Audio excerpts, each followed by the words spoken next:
should start with the Grizzly fight song. Yeah! Let's go. Where's Walt Merle? Are you in the room? Let's go! All right. Let's go! Let's go.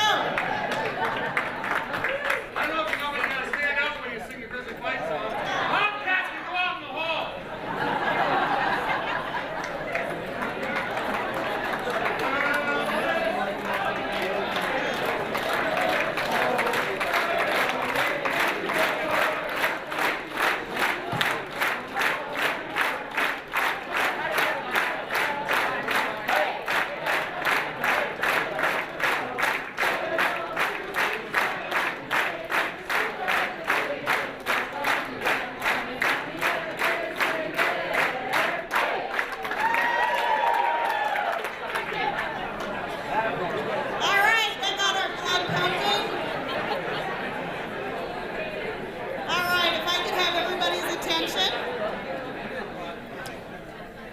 Good morning, everyone. Thank you so much for being here this morning. Thank you for braving the cold weather and the icy roads. And we apologize for the little inconvenience at the front of the Holiday Inn. They've had a little pipe break this week and had no heat, and so we're fortunate to be here. My name is Diane Beck. I'm with Windermere Real Estate here in Missoula, and I'm part of the group that helped bring this to you today. This event has been brought to you by 8 different organizations. I'm not going to go through each one of them. They've been up here on the PowerPoint. So would members of the board of directors of each of these organizations please stand? If you're on the board of any of the organizations that are presenting this, please stand.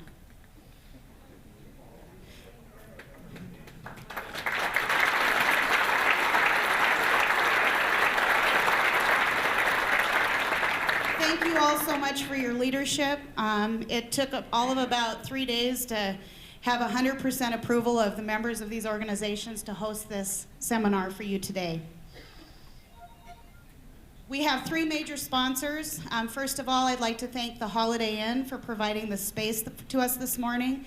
And I'd like to thank First Security Bank for providing us with the coffee and the rolls, and the Missoulian also. Would members from the Missoulian, First Security Bank, and the Holiday Inn please stand?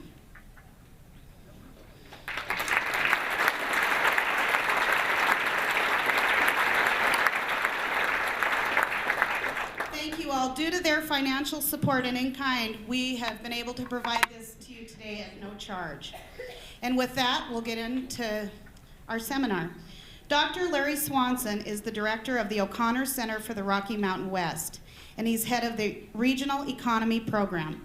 Dr. Swanson joined the O'Connor Center in November of 1994, moving from U of M's Bureau of Business and Economic Research, where he served as Director of Economic Analysis and Associate Professor of Management for 6 years. Please give a warm welcome to Dr. Swanson.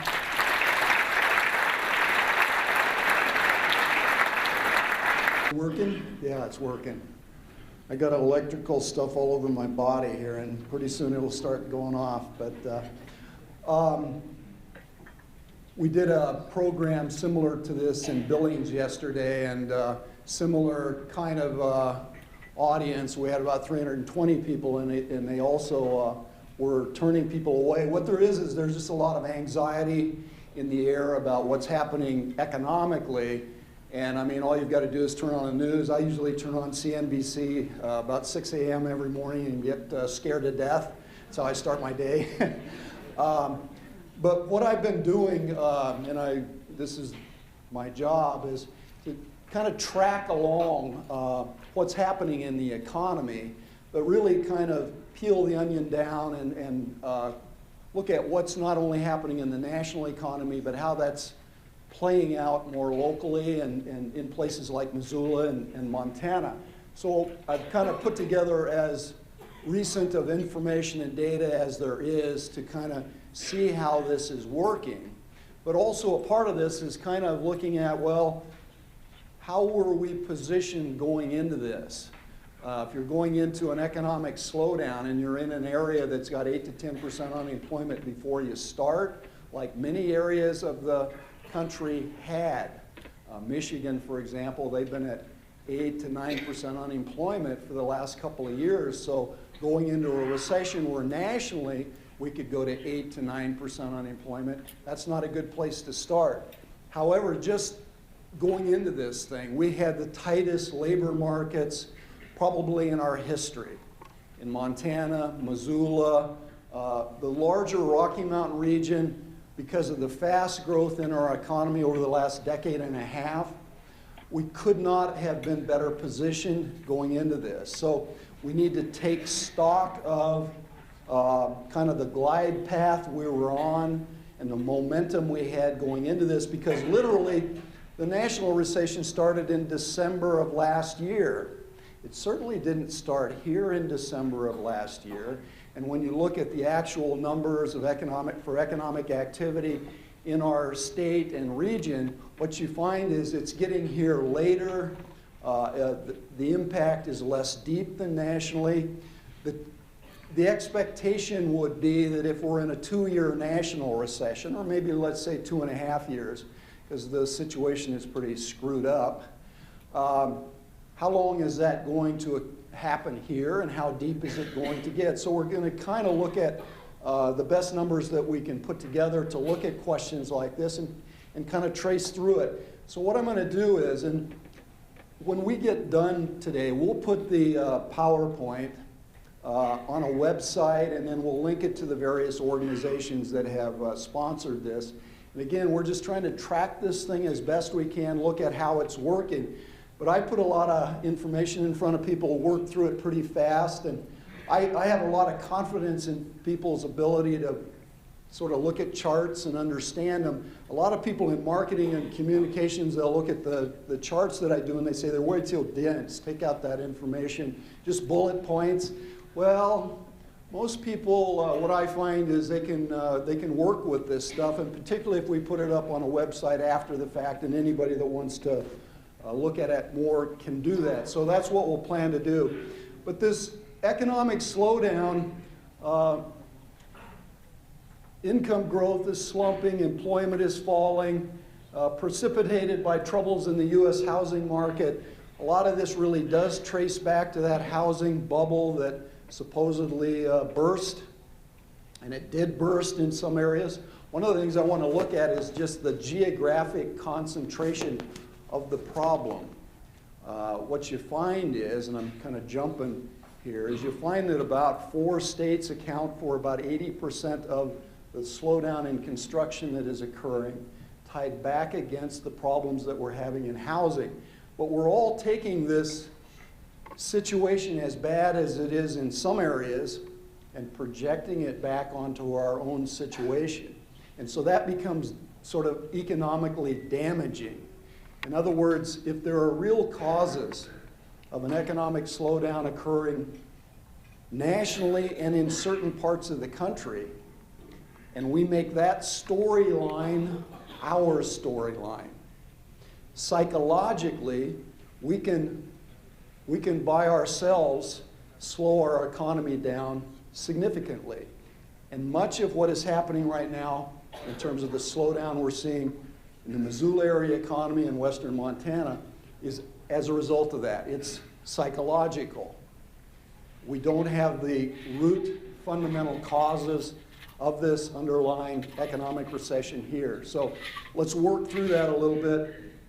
Missoula and other areas in Montana are experiencing spillovers from this. How much we will be impacted will hinge upon how long this persists. And we're doing extraordinary things at the national level to fix credit markets. You're going to see mortgage rates. If there's somebody with the hotel here that can take the buzz out of this, come up here. We're going to see mortgage rates push to 4.5%. That's already happening. I think you're going to see mortgage rates at 4%. And the reason for that is we've got to re-energize this housing sector in certain parts of the country. There's really no choice on that. But we're going to be the beneficiaries of that right here. We have a soft housing market, not one that's lost 30 to 40% of value. We see softening home values in some places. You might see 10%. In certain market strata, you might see 15% price declines. But for the most part, home values are holding, and all that equity value is holding, because that's very important to people. That's the single biggest source of wealth for most families in Montana. So it becomes very worrisome. And when you combine that with the kind of things that are happening in the U.S. stock market, everybody gets very, very concerned. So when we sort of create a context for how this region was set up going into this, all we're doing is looking at population trends, the 80s, the 90s, and since 2000. So 80s, 90s, and from 2000 to 06, all of the dark red areas are relatively fast-growing areas. The gray areas are declining areas, and the white areas are kind of neutral. They're not seeing much change at all. And the biggest feature of what happened here is Montana went from not much growth at all in the 80s to a situation where this interior western U.S. region became the fastest growing area of the country in the 90s. So you look at Montana, Idaho, Wyoming, Colorado, Utah, you had some of the fastest population growth along with the Southwest, Arizona and New Mexico, and you had the fastest growing income base in the United States. A lot of momentum was created by that, and since 2000, this pattern has slowed a little bit. You can see there are fewer red places, and growth is becoming focused in fewer areas as opposed to happening everywhere. And here in Montana, Bozeman, Gallatin County area, 3.5% growth, just, that's hyper growth, growing that fast on an annual basis. And Missoula here, we were at about 2%, middle part of the 90s. More recently, we're plus or minus 1%.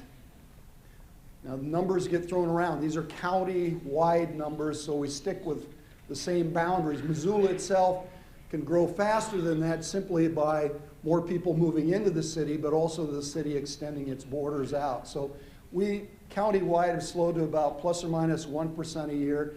Ravalli County, just south of us, was growing at about 4 to 5% for a time, and they're at about 2.5%. So they've also are about half the pace they were. But nevertheless, this has created a lot of momentum for, here's the migration maps. Now, all we're doing here is we're pulling out how much of this growth is being caused by people moving from place to place. And migration is now really driving population trends. And the reason for that is with an older population, birth rates tend to fall off a bit, and what then creates the population dynamics we're working with is just people moving around. And all we're doing is capturing people who actually change their residence. It doesn't pick up people doing second homes or third homes or things like that. But nevertheless, the interior West is going to continue to be a place where more people move to than the number of people moving away. We're going to continue with that pattern, and we'll continue to track it. These are just the 5 Rocky Mountain states: Colorado, Utah, Idaho, Montana, Wyoming. They're all very different in terms of the overall size of their population, but you can see the annual rates of population change for Montana and all these other Rocky Mountain states are very similar. So we're kind of walking lockstep as a region with these other surrounding mountain states. And that big fall off in all of these states occurred in the 80s with the downturn in our economy that happened back in the 80s, a much different economy than what we have today. And then this takeoff, all of these 5 states all of a sudden start growing very rapidly. That was the sea change in migration patterns that started to channel a lot of people into this area. We all tried to figure out, why are they coming when our economy is so bad? And we were still kind of shutting down a lot of plants and businesses that were a part of our economy in the 80s. But if you try to understand why that happened, and then also subsequent years, you have to look at California. And this guy sitting right here explained that to me one day. Happens to be a Harvard demographer, but What it is when you put those 5 states together, that's the purple line. Now, why I'm spending a little bit of time on this is important. California is going to be one of the hardest hit areas in terms of this economic slowdown. They have a housing inventory that'll take them years to work their way through. They're going to see a significant slowdown in their economy. In California and Nevada, this is their annual population growth rate in that teal color there. The purple is the 5-state Rockies.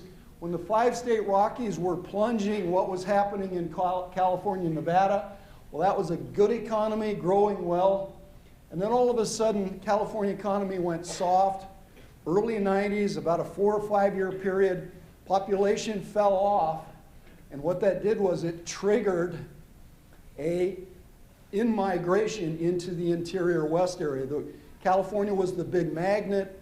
People moving into the west moved to California for the most part for a very long time. When that magnet lost some of that power, it triggered this. And then as soon as the California economy started to recover in 94, 95, 96, and that started back up, look what happened in the Rockies. Our growth rates then fell off. Now as you carry this forward, you see that this fell off again in California about 02, 03, and look at what's happening in the Rockies. So it's a simple chart, but because we have a relatively small population base in places like Missoula and western Montana, what happens in California can have big impacts back here. And this is kind of how this is playing out, and we just keep charting this, but literally every time California goes soft, people start coming. Which means that over the course of the next 3, 4, 5 years, as California moves into increasingly difficult economic situation, we can see another little burst in this pattern that we had in the early and mid-90s. So that's pretty straightforward. Here is another thing that's going on as we're really aging fast. I'm looking around this room, and it's always an interesting little exercise. People always lie about this, by the way. How many people in this room are under 35? Okay, that's pretty good. You know, you do that in buildings, you might get 2 hands. And those are liars, by the way. So if you look at this aging thing, this is 1980, 1990, and 2006. Now, every black county, 20% or more of their population is 65 and older. Every dark gray county, you can see it's 15 to 20%, and then every green county, those are young places, it's 10% and less, is 65 and older. Well, you look at it for yourself, you can see 1980, 1990, 2006. When we put this up in another 5, 10 years, that map's going to go black. And that's why as we look at housing and real estate and where Missoula's going and all of that stuff, we're going to have an increasingly older population. We're going to all be adjusting that type of thing. There's good and bad in every kind of change, but that change is sort of built in demographically, okay? And so when you look at Montana's population growth over the next period out to 2030, all we're doing here is saying when we start from where we are and go forward, most of this growth, next decade, decade after, is 65 and older. It's built in. Our previous 2 decades, most of our growth was 50 to 64. Boomers, it's the same group these 2 decades later, it's just that they're all older. We're all getting older. So that's what that is, and this is something to understand. Other segments of our population, for the most part, are going to be relatively flat. That's something to keep thinking about in terms of what kind of lies ahead for us. And when you sort of look at, well, we know that the demographic for young adults, 25 to 39, they're kind of in a valley, or they've been in a valley. That's kind of the group between the boomers and their kids. So I asked the computer one day, actually my sons were asking me, where should we move to? Where's opportunity for young adults? I mean, it's not quite that simple, but ask the computer, just tell me which places in the United States in the midst of this fall off in the young adult population as a proportion of the population, which places are attracting all of these folks. And basically during the 90s we had 3 counties which had an increase in their 25 to 39 population in Montana. And then since 2000 we've got 4 counties, including Missoula. So again, Missoula has a lot going for it. We're bucking the demographic whereby most places are losing their young adult population in droves. Now this also translates into school enrollment declines and everything like that. Montana, when you look at the rest of the state, not only are they losing young adults, that's the people that need to replace all these folks in our workforce going forward. And it's also the people that have kids. So that's having big school impacts and what have you. So Missoula, in the midst of these kind of shifts, is doing pretty well. And only a few other places are, okay? And now when you look at Montana and the surrounding area, each one of these red dots is 30 people, okay? And so all we're doing is where are the people when we look out around us. And what you find is that although Montana kind of thinks of itself as a rural state, when you get to this area, Missoula and surrounding area, and then other places like it, Billings, Bozeman, Helena, Butte, Flathead, and Great Falls, and just go out 40 or 50 miles from each of those places, you've got 75% of Montana's population. So our economy is really centered in and around these population centers. And the way the economy is working, these small cities used to be too small for a lot of our economic expansion that was going on in more urban and metropolitan places. But the way the economy has changed over the last 2 decades, it really likes small cities. So going forward, the fact that the economy likes small cities is going to continue to work in our favor.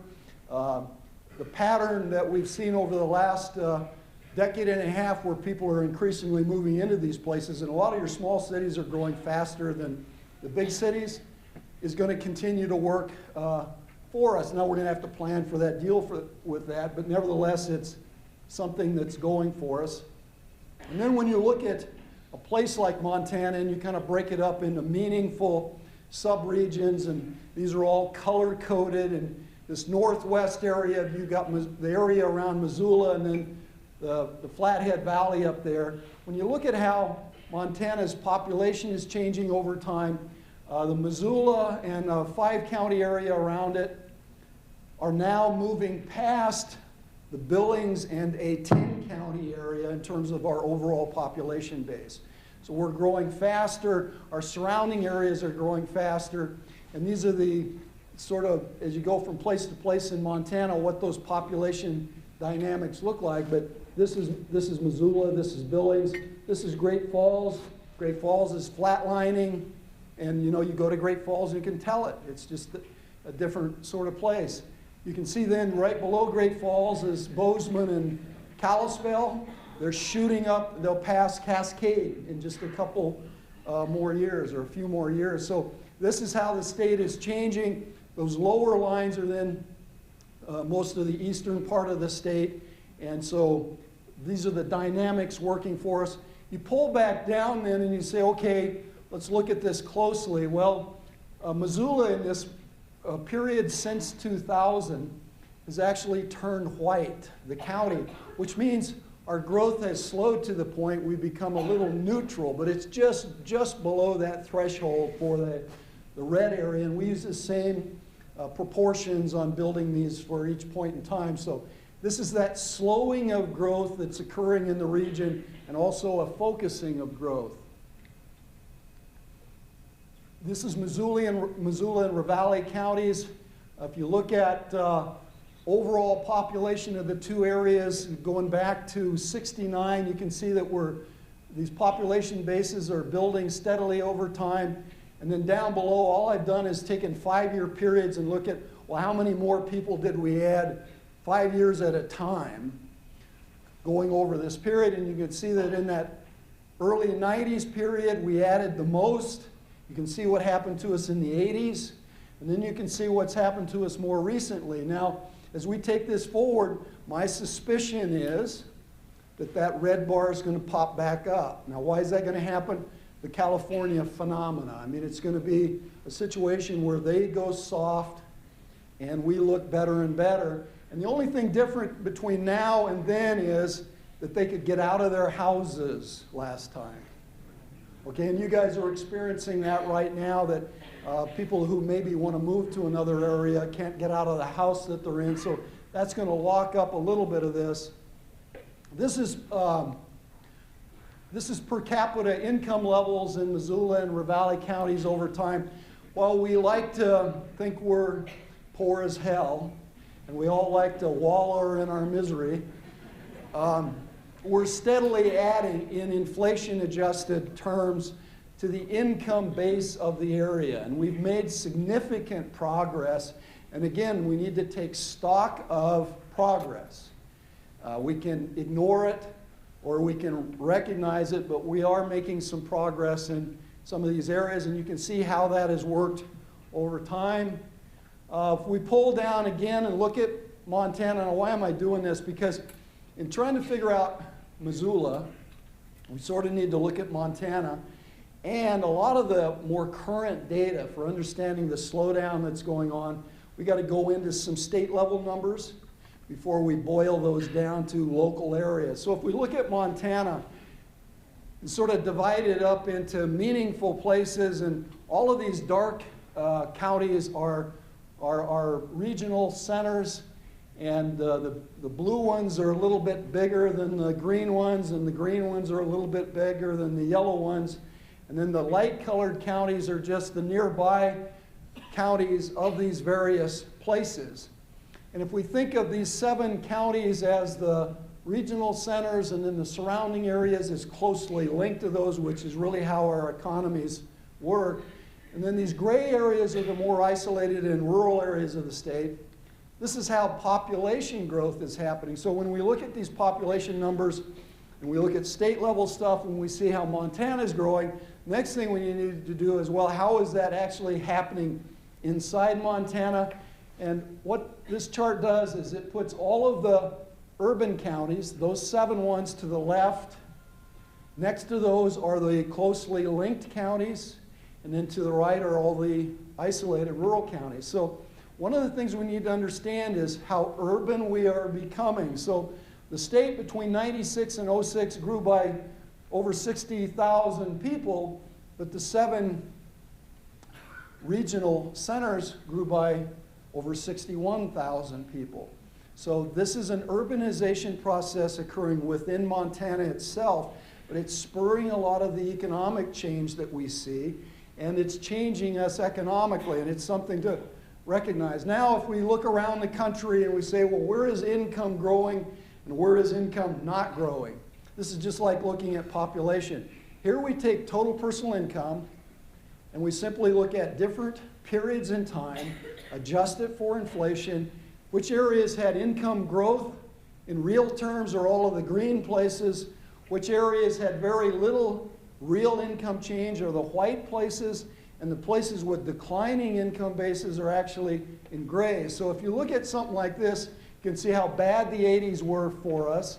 You can see the 90s, and again, this interior western region had the fastest growing income base in the US, and you can see how that shifted into that area. And then you can see the pattern since 2000. It's just like population. Income growth is becoming more focused and selective, but nevertheless, how would you like to be in the East going into a recession? See, a lot of these places had not seen income growth for over a decade. And this is heading into an economic slowdown. So again, take stock of where we're coming from, recognize some of the momentum that we've got working for us economically. And so then when you look at Montana, this is that total personal income number. Year after year after year, adjusted for inflation. You can see how flat it is all the way through the 80s. And we all know what that was, anybody that was here.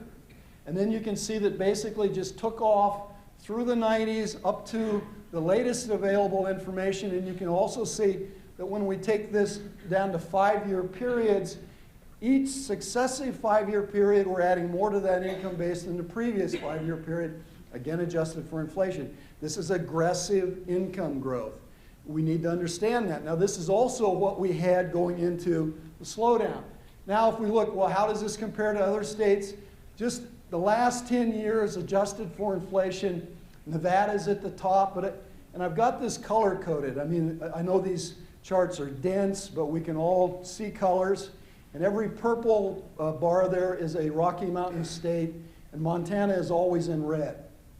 And then the Pacific Northwest are in green, so that's Washington and Oregon. The teal colors are California and Nevada, so you can see where they are. And then the Southwest are those gold colors. So the last 10 years, Montana's not a bad place, but look at how concentrated that income growth has been in the West. So all around us, okay? This is personal income levels then for Missoula and Ravalli County. And again, look at Missoula in red there. You can see, actually during the 80s there, income grew and then it fell off for a few years. Now, more recently, you can see how aggressively we've went up and how long this has went on. I mean, this has been a decade and a half plus of virtually uninterrupted expansion, adjusted for inflation, of our income base. It's a much bigger economy now than it was 10 years ago, and considerably bigger than what it was 20 years ago. Right below that is Ravalli County, and then we look at, well, how did this income base expand over 5-year periods, and that's that lower chart. You can see it slowed a little bit here from 05, or from 2000 to 05, from 95 to 2000, but again, it's going, these things will kind of work that way, but it's certainly not the 1980s. And again, keep in mind when we compare this nationally, a lot of areas aren't seeing any income growth adjusted for inflation. Now here's personal income growth distributed across the state of Montana, again from urban to rural. And you can see that how well this income growth is working for Montana's cities. So while statewide income grew by from 96 to 06 by $12 billion, just in 7 places it grew by almost $9 billion. And again, this is what's going to continue. It's part of how it works, but also it's a realization of the fact that these small cities now have become very attractive places for business and people who want to live in places like this. This then is area median household income in the United States. Now again, we like to think we're poor and we need to improve on that, there's no question about it, but all of the green areas have the higher median household incomes that you'll find. When you drop down out of those green areas, you have the lower incomes. You can see how concentrated income is, in the eastern seaboard area there from, basically DC up through Boston and what have you. And you can also see California and the Seattle area. But into this interior west area, you can also note that we've made considerable progress from the 1989-90 period up to where we are right now. So this is real progress to take note of. This is where we have the most poverty. And here we're just capturing what percent of the population is at the bottom of the economic ladder in terms of how much income they have to work with. The blackest places are the poorest places. We've got too much poverty in Montana, but you can look at the distribution of that. Many of those are reservation counties, for example. But nevertheless, you can see that we're not Appalachia, we're not the lower Mississippi, we're not the Rio Grande. Even in the Southwest, you go down there, there's an amazing high proportion of poverty. And so as we work through these things, it's important to note this. This is employment growth, just the number of jobs in the economy over time. All of the orange areas are where employment is rising significantly. All of the gray areas actually have declining employment bases. Now look, going into a recession, we're going to lose a lot of jobs. It's reported every day. Well, you can see a lot of areas have been going through that for quite a while. It's just that it wasn't happening in New York City. See, as long as it's happening in New York City, that's then the epicenter for business news. And if you're living it, you're telling it. I mean, we could be going to hell in a handbasket, but if things were great in New York, you'd never hear about it. Okay? So we need to keep that in mind, that the storyline for the national economic recession is being shaped by where it is centered. And then we are taking that storyline and projecting it onto ourselves when it may or may not apply. So that's kind of what we're talking about here. This is total employment over time then for Montana. And you can see how aggressive this growth in employment has been through the 90s up to the present. And then you can see 5-year periods of growth. In this most recent period, we added more jobs than ever before. And when we look at Montana compared to other areas, where did we have the biggest employment growth last 10 years? Montana's 1, 2, 3, 4, 5, 6, 7, something like that. That's good. So going into a situation where we're going to see a lot of employment being lost, we have considerable momentum going in. This is then employment for Missoula and Ravalli County. Look again at Missoula, how aggressive that rise in employment has been, and then you can also see how it's been rising for 5-year periods over time. Now, part of this is going to start falling off simply because we can't stay up with it. I mean, as we age and we have more and more people start to leave the workforce, our ability to sort of supply this economy with new workers is going to be pressed. And I'm also going to show you then what's happening to our unemployment rate as we go through this process. Here is how that employment growth is spreading across Montana. And again, you can see how urban it is. Well, so, you know, somebody comes here from the Minneapolis Fed and they give you a conversation about the state's economy, and what do they start talking about? Ag, energy. That's not what's behind where our employment growth is happening. All you got to do is look at a chart, okay? So it's centered in these urban areas. The problem is most people don't think Montana is urban at all. The reality is these small cities now are really functioning in ways that they can significantly add to their employment bases, and that's what we're experiencing. This then shows sector growth in Montana. Now, why am I going through all this history? Look at the top of the bar, top of the chart here. The single piece of our economy that in the last 10 years has added the most to our employment base is construction.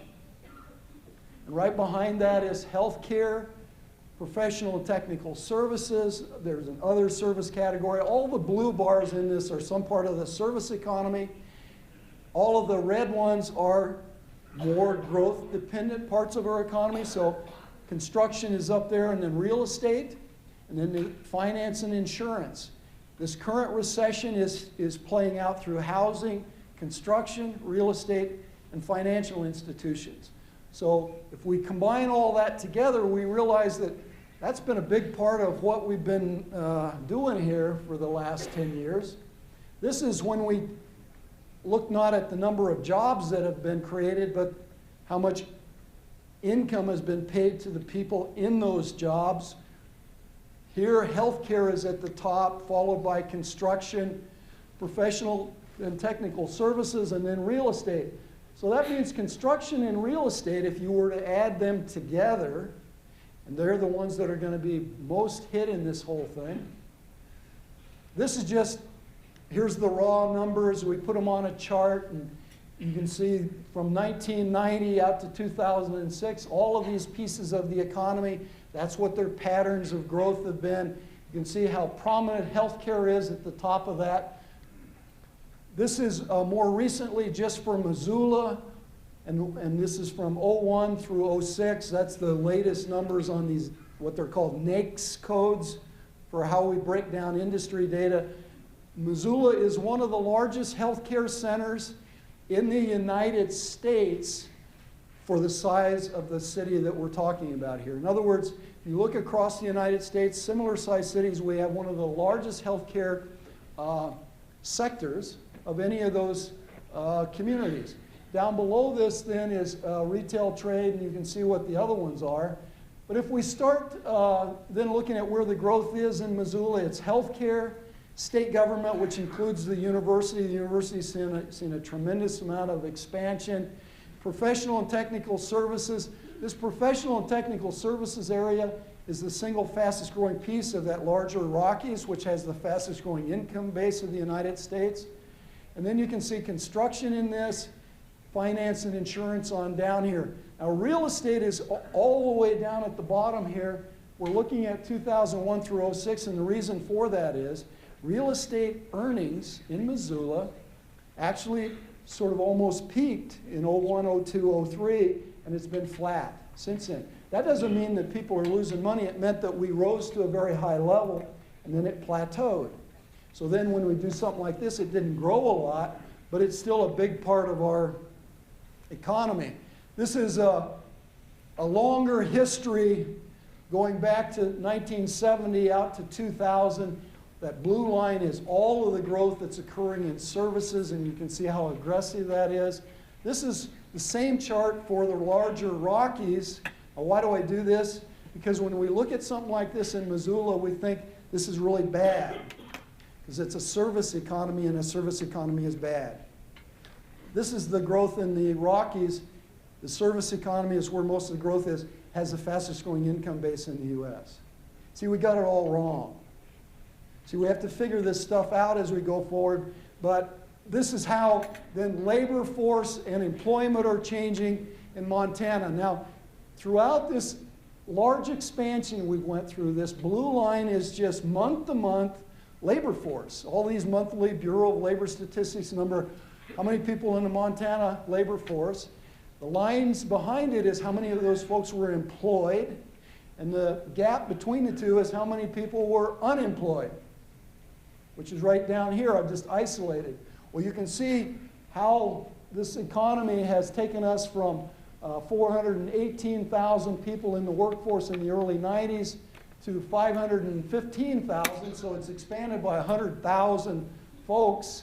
And you can also see that when we go back to the old days of the early 90s, we were working with 20 to 30,000 people unemployed at any time during the course of a year on a seasonal basis. And then when we got into about 4 years ago, that was 15 to 25,000. And then very recently, it dropped to about 11,800. What is happening through all of this expansion and change is that we're squeezing out unemployment. And we're also tightening up some of the seasonality in this. This is then how that labor force has been expanding as we look across Montana. Where did it expand? It expanded by 39,800 in 7 counties and by 40,000 statewide. See, it's a very urban-centered thing, and when you look at this, the blue bar is Billings, the green bar is Missoula. Those 2 yellow ones are Bozeman and Flathead area because of their very fast growth. This is then the monthly unemployment in Montana going into July of 08. So just think about this. We're now still under 5% unemployment in Montana. And when we go back just to the early 90s before this expansion started, the best month of the year was 5.2% unemployment. We were vacillating between 5 to 8% unemployment that went to 4 to 7, 3 to 5, 2.5 to 4, just last year. Now we're moving into this slowdown, and these are the most current numbers, okay? Or this is through July here. I've got some current ones a little later here. This is then Missoula.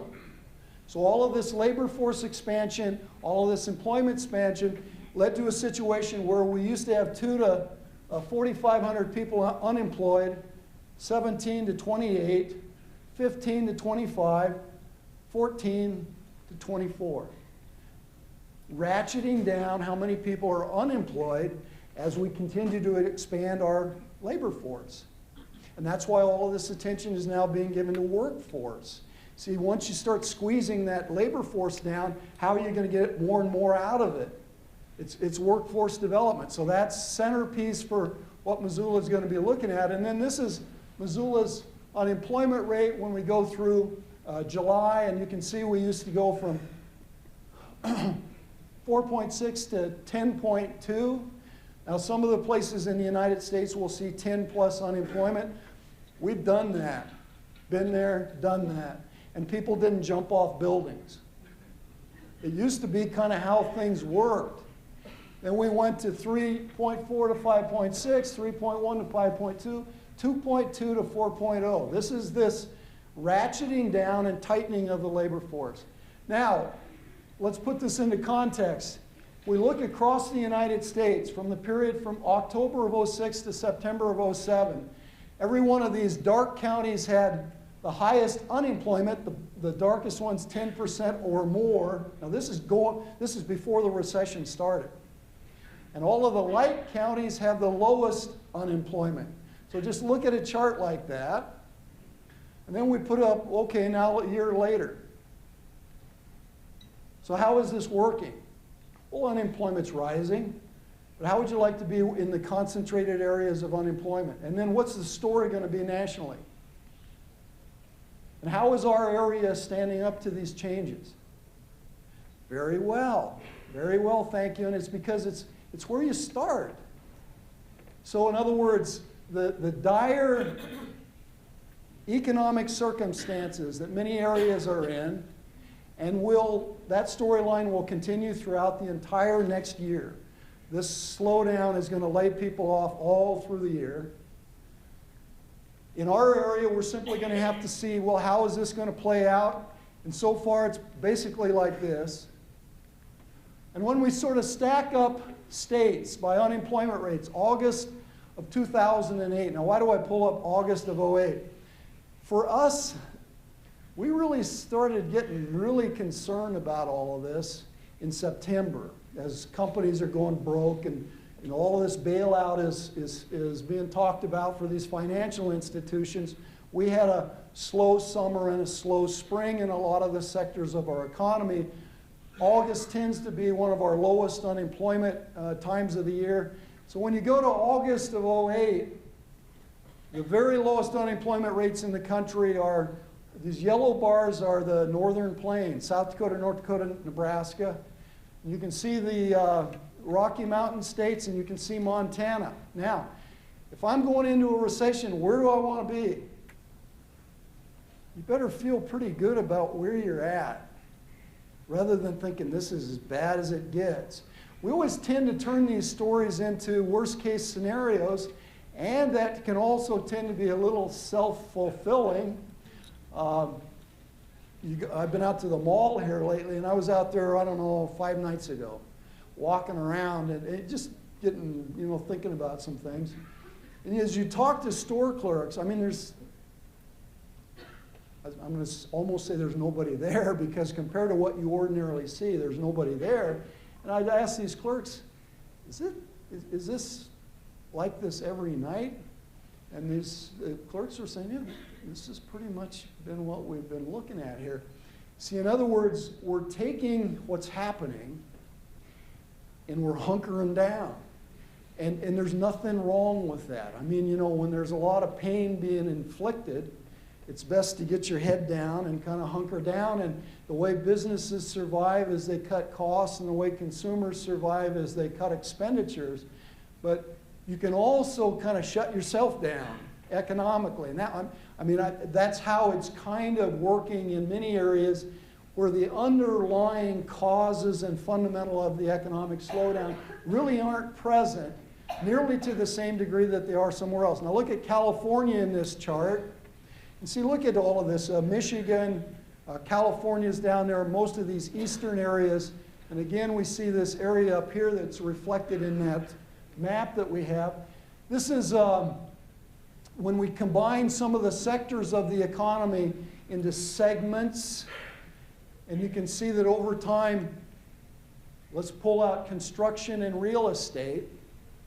You can see how aggressive that growth has been from 1990 that little uptick there, and then how it's kind of joined in with federal and state government, wholesale retail trade, healthcare. These are really what's driven our expansion over this period. This is the rest of the economy of the state down below here, which is why when people come to Montana, economists, and they start talking about the bottom of the chart as an explanation for the top of the chart, you're backwards.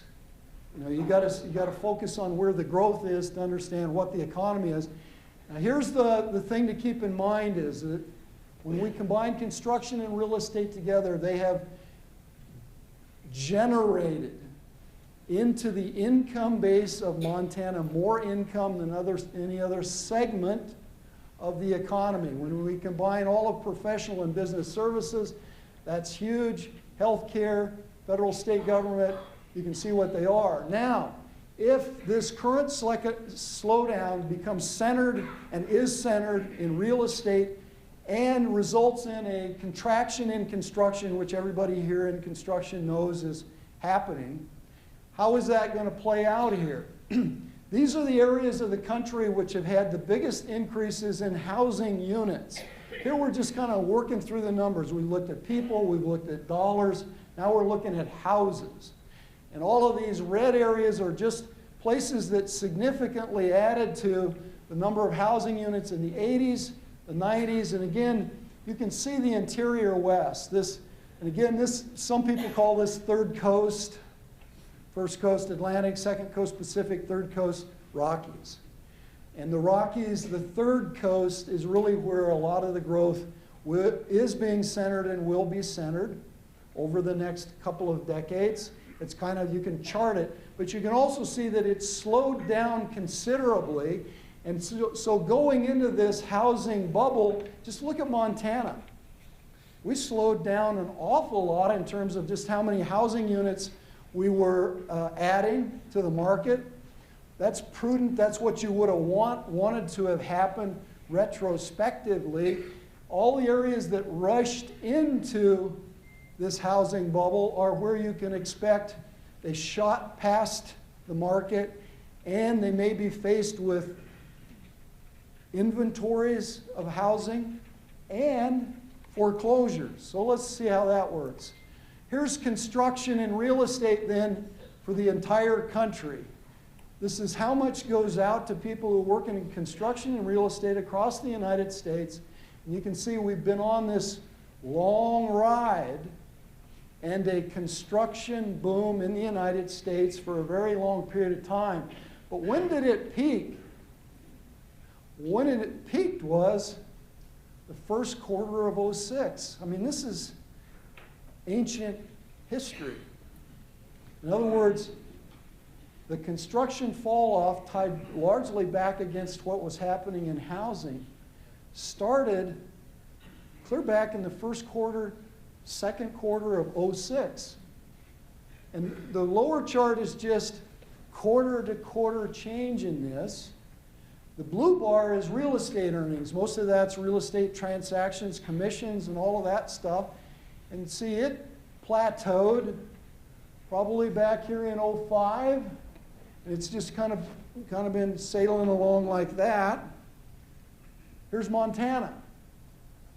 Now, if you look at this lower chart here first, where did our construction boom peak?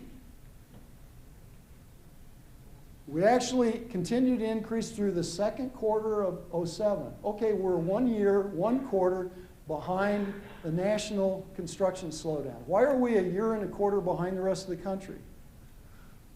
Because the momentum that we had, because of the fact that the fundamental causes of the construction slowdown, which started back in '06, were not present here.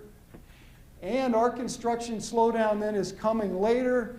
You can see that it's fairly steep here of late. This only takes us through the second quarter of '08. The third quarter numbers for these charts come out this afternoon. We've been hoping they were ready for today's meeting. They're going to be horrible. Don't freak out. Just know it's going to happen. It's going to happen. See, we're going to be living through the last quarter with the latest numbers that get reported today. And 3 months later, we get the fourth quarter, which is going to be horrible.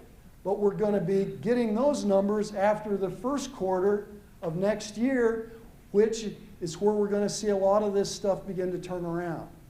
Now, my credibility can be worth nothing in another 6 months.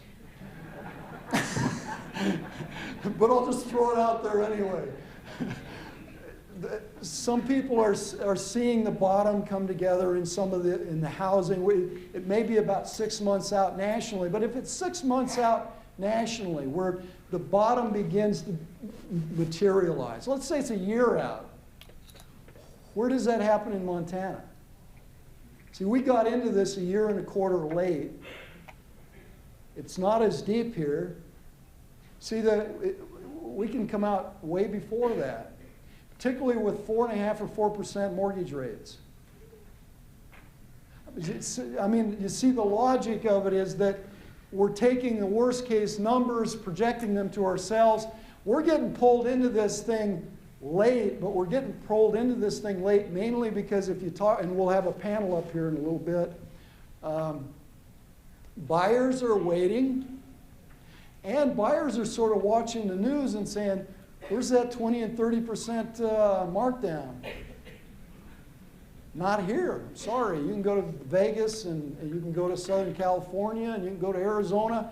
Good time to buy something in Florida. But don't take the national news and project it into your own backyard. We're into a soft housing market. It's slower, but a lot of this is psychological. Buyers saying, I'm going to wait. Sellers saying, geez, what's happening here? And so the activity has slowed down to probably less than half what it was a year ago. Now we say, okay, well, where's foreclosure? The problem in foreclosures greatest. So in September of 2008, we simply charted every place that's got at least one foreclosure filing in housing for every 10 to 250 homes. Those are all of the red areas. Surprise, surprise. The dark blue ones, you've got one for every 10,000 to 100,000. So the magnitude of difference between what you're finding in certain areas of the United States. Now also look up here in Michigan, Ohio area here. What do you suppose all of this is? Subprime. See, wherever you've got, it's focused on low income. Why is California, Florida, Nevada, Arizona so high? Is that subprime? How are their construction industries set up down there? Factories, 100 houses at a time. Overshoot the market. Houses can't go down. Might as well build them. Buyers will come tomorrow. They overshot. That's not how Montana works. And the places where we have had builders overshoot the market appreciably, I mean, we had an auction in Billings where a builder had got out there 12 or 15 houses too far, just auctioned them. And then we had an auction recently in the Kalispell area here. Here's November. So here's September. Where's the problem? So if you're sitting in Missoula and you're saying, this is our housing market, what I just saw on CNBC, no, that's not the case. And that's why housing values, wherever you don't have an overhang in the inventory, which then translates into slow sales and foreclosure rates and falling values, and the spiral that we're in right now is not translating into where we are. So then you say, okay, where is the construction slowdown occurring from the first quarter of 06 when we hit the housing peak nationally through the second quarter of 08? All they do is take the 50 states and say, what happened to construction labor income over this period? Where's the hit? What's at the bottom of the chart? California, Florida, Arizona, Michigan. Surprise, surprise, surprise. Where's Montana? We almost don't show up here. We're right here. But when you take California, Florida, Arizona, Michigan together, you have 80% of the construction slowdown in the United States. Now that's not going to get better. That's going to get worse. And the construction slowdown here is going to continue. This is as a percent. The other was just, this is overall numbers. So California had an $11 billion decrease in their construction sector over that period. And that was a 14% decline. The biggest percentage decline was Arizona, Florida, Michigan. You can see it, okay? California is so big that they, even with that huge decline, it's still a smaller percent. Here's then states by personal income growth from the second quarter of 07. Remember I told you the latest numbers we have on income is through the second quarter of 08. So we just asked the computer, okay, just in the last year, how do states rank order by income growth? This is that chart. North Dakota, Wyoming, South Dakota, New Mexico, Montana here. So, Montana, with the momentum that we had going into this thing, shot through a good portion of the initial slowdown with continuing income expansion. And when the third quarter 08 numbers come out and everybody's freaking out, because that's understandable, you already need to know that's going to happen. And part of the historical pattern here is that that's to be expected. It's going to happen. Third quarter is going to be bad. Fourth quarter is going to be bad. But first, second quarter as we go forward, keep in mind our highest unemployment month of the year in a good year is January, February. So we're going to still continue to see a lot of economic slowdown just because of seasonality here in Montana. Here's then states by percentage point change in unemployment over the period from August 07 to August 08. So where is the economy slowing down the fastest, the most? What's at the bottom of the chart?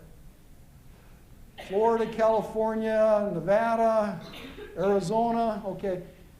We have had a 1.2% increase in our unemployment rate over that period of time. So coming off of historical lows that put us at the top, up near the top of the chart, we now had a 1.2 percentage point increase. Is this crazy? Is this the world coming to an end? No, it isn't. This is a matter of course, and the reality is because of the strength and health of our economy, we're sort of motoring through a lot of this. Now, here's the blue bar here is U.S. unemployment on a monthly basis versus Montana. And what I've put into this chart is I've taken it through the end of November.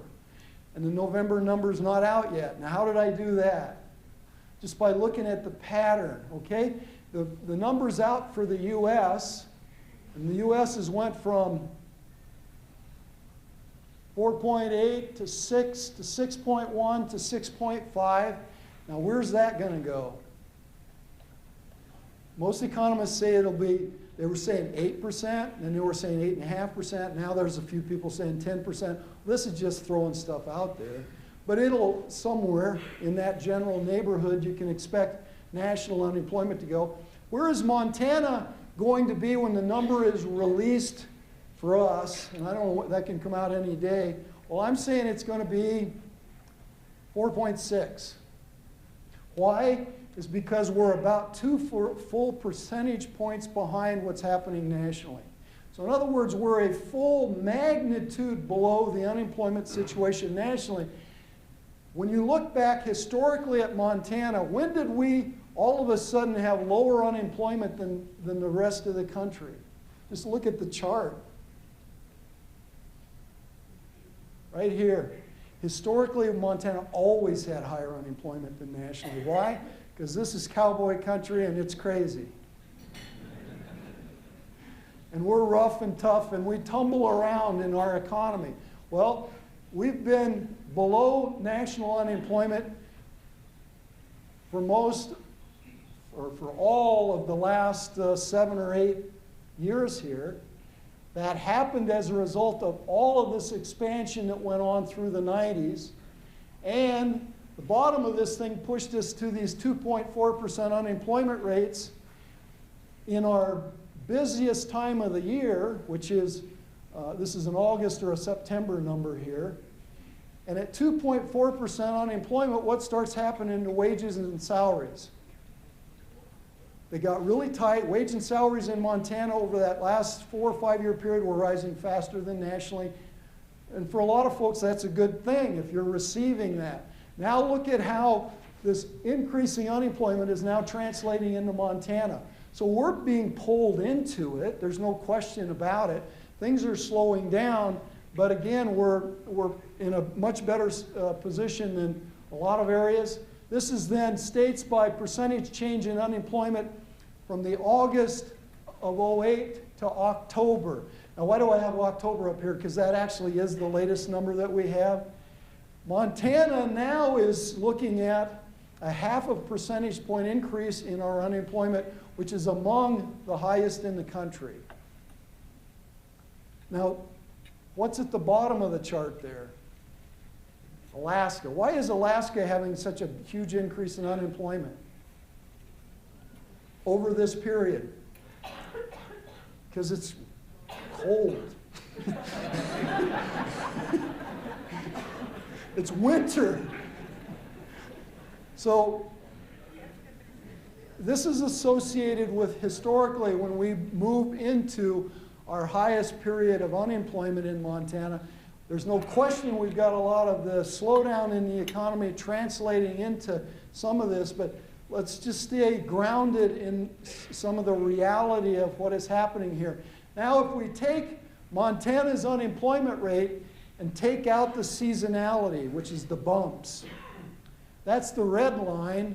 The blue line is the U.S. seasonally adjusted unemployment rate. Now, why did the U.S. rate go up right here to 6.3 back in 2002? That was the last recession. 2001, 2002 was the last recession, then you had one in the early 90s. Now, what did Montana do in the last recession? We blasted right through it. So in other words, we didn't really even get hit by it. Now you can see more recently we are getting hit. Now, why are we getting hit by it now and we didn't previously? Because what is the current recession really about? Where did it start? Housing, construction. And what was powering us along?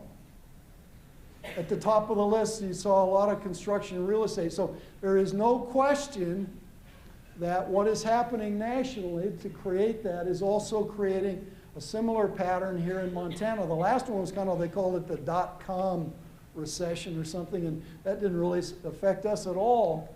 Here then is one of the things that is being reported every few months is the monthly, or every month, is the monthly change in the private non-farm payroll employment, seasonally adjusted. So what is all of this right here? At the end of the chart there at the top. That's a recession. What's that previous one? That's a recession. What's that? That's growth. What's that? That's growth. What's this? That's Montana. See, so we don't follow the pattern. Our unemployment is being ultimately affected by this, but you know, this kind of simple world isn't all we got. But look at how erratic it's getting down here toward the end, which means we could see some sharp increases in non-farm payroll employment, but that doesn't mean we're falling off the edge of a cliff. It just means that some of this is starting to translate and hit us now. And again, I think a lot of it is being translated into our heads and then into our actions.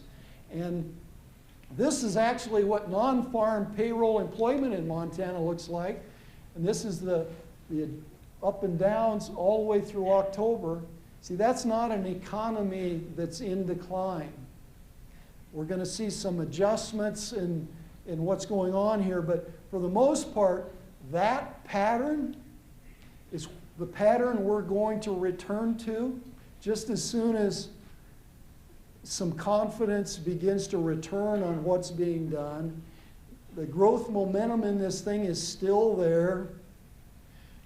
What's the pattern going to be in California? Nothing like that. So in other words, a lot of our thinking right now is, if I'm a business, I've got to have a 6-month strategy and a 1-year strategy. And I have to just build into that strategy that the next 6 months are not going to be great. And probably the next year, not terrific, but what's my 5-year strategy? See, most of our businesses are going to be around in 5 years. So what, if you're looking at a 5-year plan, what does the current year look to you like in terms of implementing a 5-year plan? It could be a year of opportunity. So you got to have, what am I doing over the next 5 years, and how will the current year affect that plan?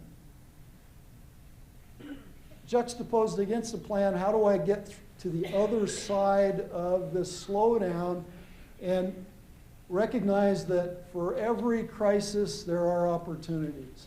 There are opportunities for expansion. There will be some things that will present themselves, particularly if you know you're a business that's going to be here in 5 years.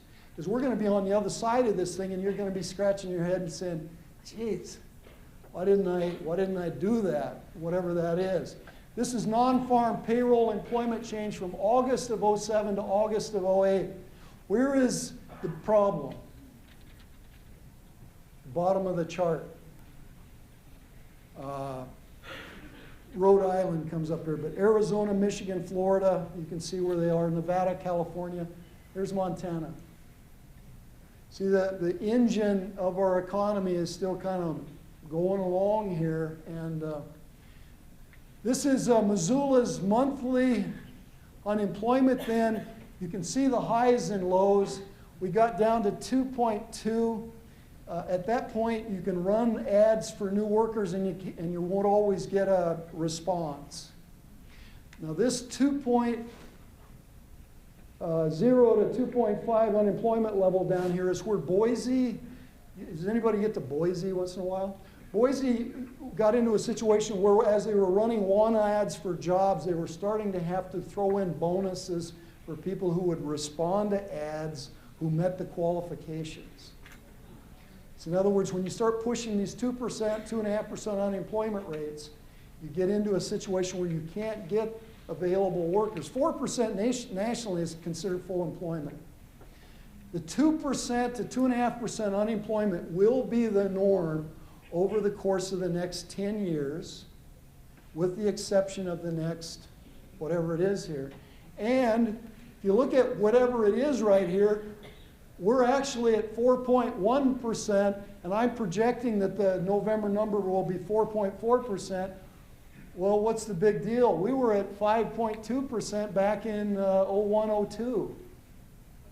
See how quickly this labor market has contracted here and squeezed. You can see how rapid it is, which means that as we release and we see some increased unemployment, we'll probably be back to this 5%, maybe 6%, but that's no big deal. I mean, I don't want to lose my job. You don't want to lose your job. But historically, these are not unworkable unemployment rates for the economy as a whole of a place like Missoula. So just, again, all we're doing is grounding context. This is our seasonal highs, the same chart.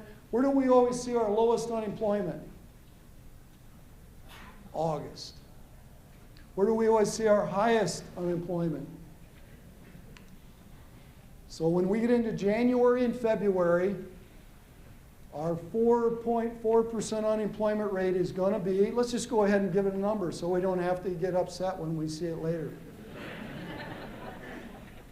Go ahead. 6. Okay, 6. I'll go for that. So 6% unemployment into January and February before it starts back down. Okay? And as it starts back down, you'll be seeing a lot of people visualizing a bottom in the housing industry nationally, and there'll be debate about it. And you'll see mortgage rates at 4 to 4.5%. And so it's going to be the opportunity of a couple of decades to buy a home right in front of us going into spring. A soft housing market combined with very favorable financing terms put into place largely because we've got a really big problem in other parts of the country. So it can work for us as well as against us. And the toughest time is right now. And the toughest time will be getting the old numbers that tell us how bad it was last month as we go forward. Here then is this, this is 50 metro areas. Now we're going to drill down a little bit. Let's drill down to metropolitan areas of the United States. How many metro areas U.S.? 380. If we take 380 metro areas, including 3 in Montana, Billings, Missoula, Great Falls, and we tell the computer, give me the one at the top with the very lowest unemployment rate in August of 2007 before any of this started, and then give me the 50 out of those 380, Idaho Falls, Billings, Coeur d'Alene, Sioux Falls. Now those are kind of small cities, aren't they? Logan, Casper, Boise, Missoula. What's that doing up there? See, the 3 metro areas in Montana are all in the 1, 2, 3, 4, 5, 6, 7, 8, 9, 10, 11, 12, 13 lowest unemployment rates among 380 metropolitan areas across the country. This is a year ago, August. This is just focusing down on those 15, color coding them. What are all those purple? Third Coast. What are all those yellow? Northern Plains. Now the Northern Plains is contracting because a lot of those states don't see any population growth, and they're aging, and as their economies expand, their unemployment rates get squeezed way, way down, okay? What we've done is added people, added jobs, added income, and squeezed our unemployment rates to extremely low levels. If you look at all of these, I mean, you know, San Francisco, Chicago, New York, all of those cities are in the same data. But, you know, Idaho Falls, Billings, Coeur d'Alene, Sioux Falls, Logan, Casper, Boise, Rapid City, Missoula, Honolulu, Fargo, Bismarck, Great Falls, Santa Fe at the bottom, small cities. These are the 50 1 year after that. These are the same 50. Now it's Sioux Falls, South Dakota, Rapid City, Bismarck, Logan, Utah, Lincoln, Idaho Falls, Casper, Billings. Now where's Missoula? Here's Missoula at 3.8. So we're still in top 50 out of 380. You can see how represented in this the Rocky Mountain states are. You can see Grand Junction down here and Ogden. Again, these are the ones that are doing the best. And then this is the most recent numbers. Now Missoula is 49. But we're going to keep falling there because we've got seasonality in our unemployment. You saw how that goes up and down. A lot of these areas don't have as much seasonality. Some do. Bismarck's at the top. How many of you want to change places with Bismarck? I don't. So then this is the 50, and so I was just in Billings yesterday, and I mean, the fear is, you know, palpable. You can feel it, but, you know, we're getting scared, but we're almost in the best place you can be during an economic slowdown. And fear is fine. It doesn't accomplish a whole lot, but it's a natural response. This is the 50 metro areas with the highest unemployment rates just recently. All of these teal ones are California. What happens when California goes soft? So let's watch this. Let's watch what happens as we go forward here. But you can see where these very high unemployment rates are. You know, here you've got at best 8% and at worst 28%. And here we're down in many of these areas into Southern California. Previous map on foreclosures, California, just getting hammered. And they're, you know, I don't know how far through it they are. It's going to get worse. One fear we have in all of this is that when you saw how much construction and real estate were contributing to our economy, if we then just simply do a ratio and we say, well, computer, I want you to make places red where construction activity contributes a disproportionate share to the personal income base of an area. So the dark red areas have $1.5 million in construction income for every $20 million of overall income, very high dependency. The light or the medium red is 1.3 to 0.5 high dependency, and the 1.1 to 1.3 moderately high. Yellow ones, the data is suppressed, so don't worry about those. A lot of them are just small counties. You can see that we have a dependency. So that means that if you have a dependency on something that is declining, you are economically vulnerable. So I don't want to throw that aside. We do have some vulnerabilities depending on how long and how deep the construction slowdown is in our area. This is dependency on real estate. Okay?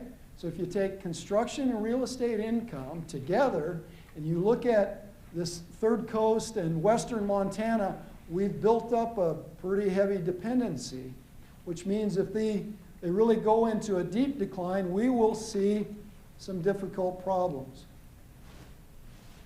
This is then state level dependency on construction and real estate. If we combine construction and real estate, which state in the United States has the biggest dependency on construction and real estate? Nevada, Vegas, Arizona.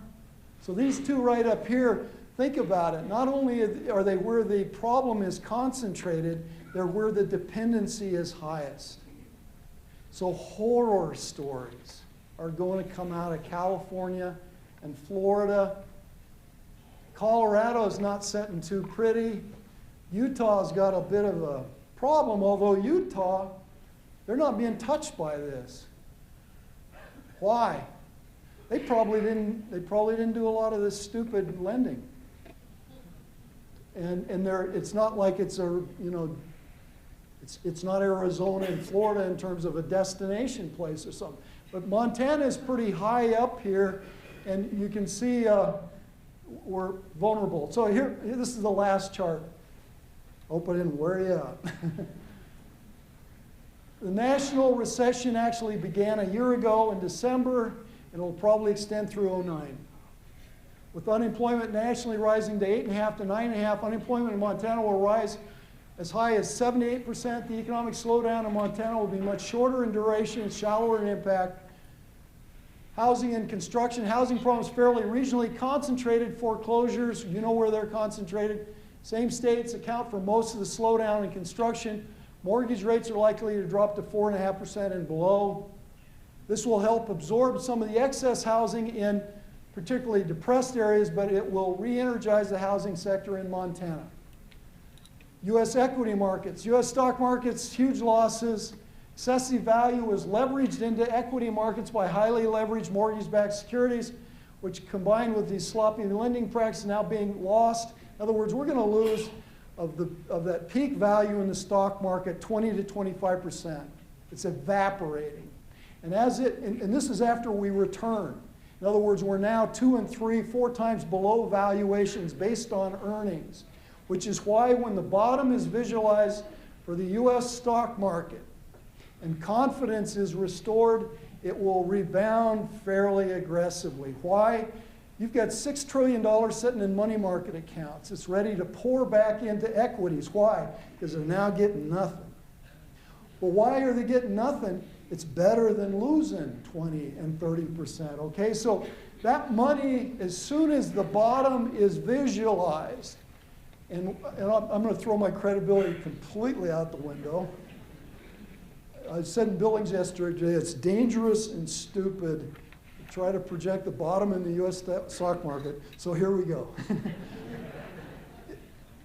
The scenario I see playing out is November will turn out to be the bottom. That was November 20th. And why that's happening is investors are actually trying to work to put a bottom back into place, but you've got to anticipate recovery in some of these market areas in the stock market, so it will precede that by 4 and 5 months, which means that if you try to get in January, as that becomes more understood, you'll be too late. So you're going to see money, and that's why the stock market right now, if you look at the talk, we might be there. It's very possible. That snapback will happen fairly fast. Now why? Because the more money's got to pour back in. And as that happens, what happens to the psychology which has got us all depressed? It's in that a lot of us, what our impact is kind of the psychological and the psychology and the mood of a national economic slowdown and losses in those retirement accounts and everything else. Once that returns favorably, it will flip that pretty quickly. Whereas areas where the fundamental problem that slowdown is centered are going to take years for that recovery to happen. So economic recovery, the core causes of the national recession are largely not present in Montana. The economic slowdown in Montana is largely occurring because of the psychology created by the anxiety and fear, and confidence will slowly return. So I'm all finished at that point, and I don't know where you want to go. I think the panel needs to start forming. We can take just a few questions if anybody wants to venture a few. But as we work through the panel and then we have the opportunity for questions later, I'll be around here too if people have questions for me, because is that how you want to do it, Diane? Diane wants to take a break right now. So.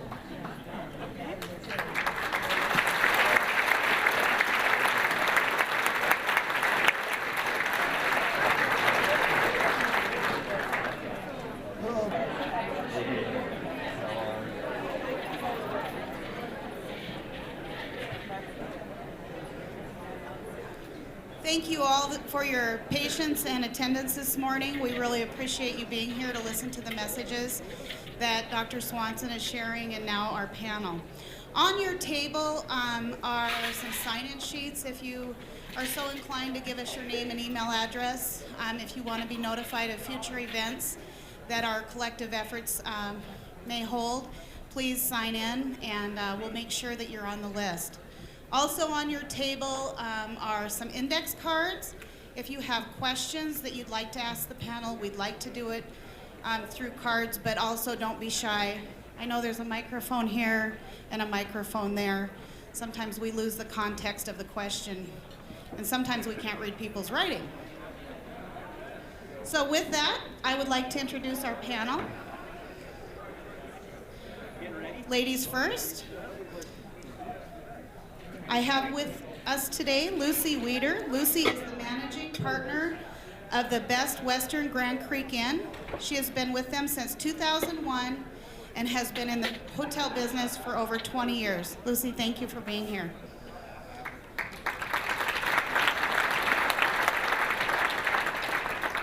Next to her is Tim Winger. Tim is the general manager and leasing agent of Southgate Mall. He has been in the shopping industry for 21 years, and he's currently serving as the president of the Missoula Midtown Association. Tim, thanks for being here. And next to Tim is Brian Flaherty. Brian is the 2009 president of the Missoula Organization of Realtors. Brian is a third-generation real estate broker and appraiser with Flaherty Real Estate. Brian, thank you for being here. And another Brian next to him, I have Brian Flagg. Brian is a vice president of First Security Bank. He has been with them for 8 years, and he is a commercial loan officer. And Brian has been in banking for 25 years. Brian, thank you for being here. And last but not least, Don Garamone is the president of Garamone Builders. He's been building and remodeling homes in the Missoula area for over 20 years.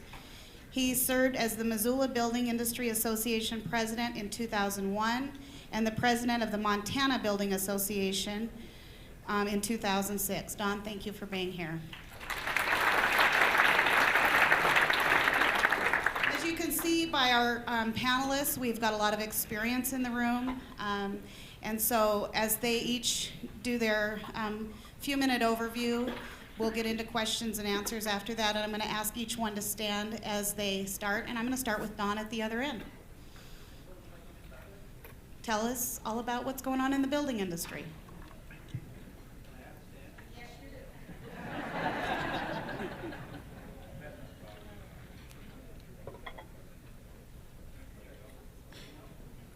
Hello? Thank you. My name is Don Garamone. I'm with Garamone Builders. I've been building and remodeling in Missoula for over 20 years. I actually moved here when they talked about that first downturn, 1979, 1980, which was about the worst time to move into Missoula. As you know, people were leaving. They weren't moving here, and I had the opportunity to come out and ski, and I stayed. I fell in love with it so much. A couple of things that we're looking at. We're always talking about, in general, what's going on within the industry. Builders are always getting together, whether it's at the state level, local level, and we're always looking at what's going on, trying to anticipate, really trying to have that crystal ball, if you will, where we're going. Has it slowed down? Obviously it has slowed down. How much has it affected us? I'm starting to feel it personally. Usually I have a couple large projects that I'm working with through the winter. Those projects have canceled, and they've canceled directly proportional to the economy. People have said to me, I just can't do it now. I have the money, I'm a little bit scared, I really do not want to move forward with it. Are they going to move forward with it? Yes, they are. When? That I don't know. So for my size company, yes, it does affect us. As far as where we're going, I wish I had that crystal ball to invest. That I don't know. I do know that within the builders within Montana and Missoula, there's some confidence. What you see is the builders that have been around for a long time, the work is still continuing to come in. The builders that have a good business plan, if you will, they're still working, they're trying to keep their crews busy. What we are seeing is, especially in the commercial end of things, where normally you would have 2 or 3 contractors bid on a project, you're now seeing 13, 14, 18 builders bid on these projects just in order to keep their crews going. So how are we all doing? Hard to say. There's people coming in, I'm getting contacts, I'm getting people asking me, well, what should I do? Is it a good time to build? Should I hold off on it? Well, that's kind of a self-serving question, because if I say no, they're not going to hire me to do the business. But overall, I think what I would like to suggest to everybody here today is that, yes, it is a good time to build. Prices are down, contractors are not as busy as they've been in the past. Interest rates are continuing to drop. I've had my first phone call, and I had one last week, and it's on a refinance. And I haven't had those in a long time. And by that I mean they're refinancing, interest rates have dropped enough, and they're going to take that money and reinvest that into their house. And it's been a while since that's happened. I think the interest rates are going to help us a lot, especially in the remodeling market. The people that are astute and understand money, also they're going to see it as a good time to buy. But overall, as I look out to this group here, really what I see is a lot of the leaders in Missoula.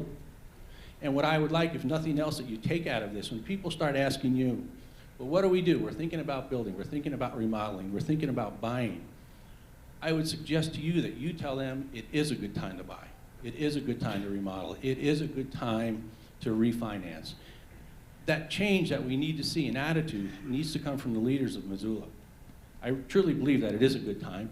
As you looked at, I was pretty impressed with what our economic outlook was for Montana and for Missoula. We're really not doing that bad.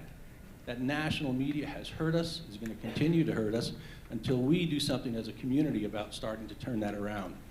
So that's what I would ask of you. If you take nothing else from my little talk here today about what to do and how to do, let's start looking at the confidence within our community. It looks pretty good. It looks a lot better than it does in the national scene. And let's start conveying that to our customers. Thank you.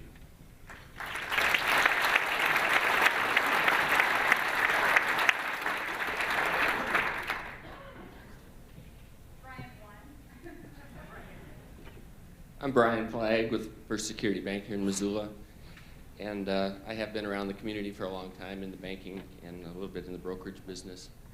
But first off, what I wanted to do is I wanted to acknowledge Diane's efforts on putting together this seminar. I mean, we got a great turnout, nice event, and hopefully we can keep something like this going. So thanks, Diane.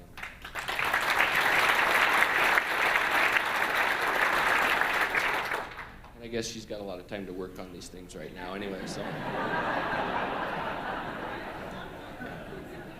And then secondly, I don't know where Larry's at, but boy, what a Christmas gift. I mean, that was a very nice talk, and it's something I think we needed to hear around here.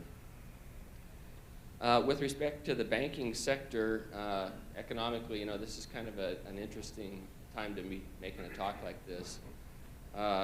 You know, on one hand, we've got probably the worst economic situation we've had maybe ever in the banking industry. So I guess it's kind of a mixed blessing to be up here today.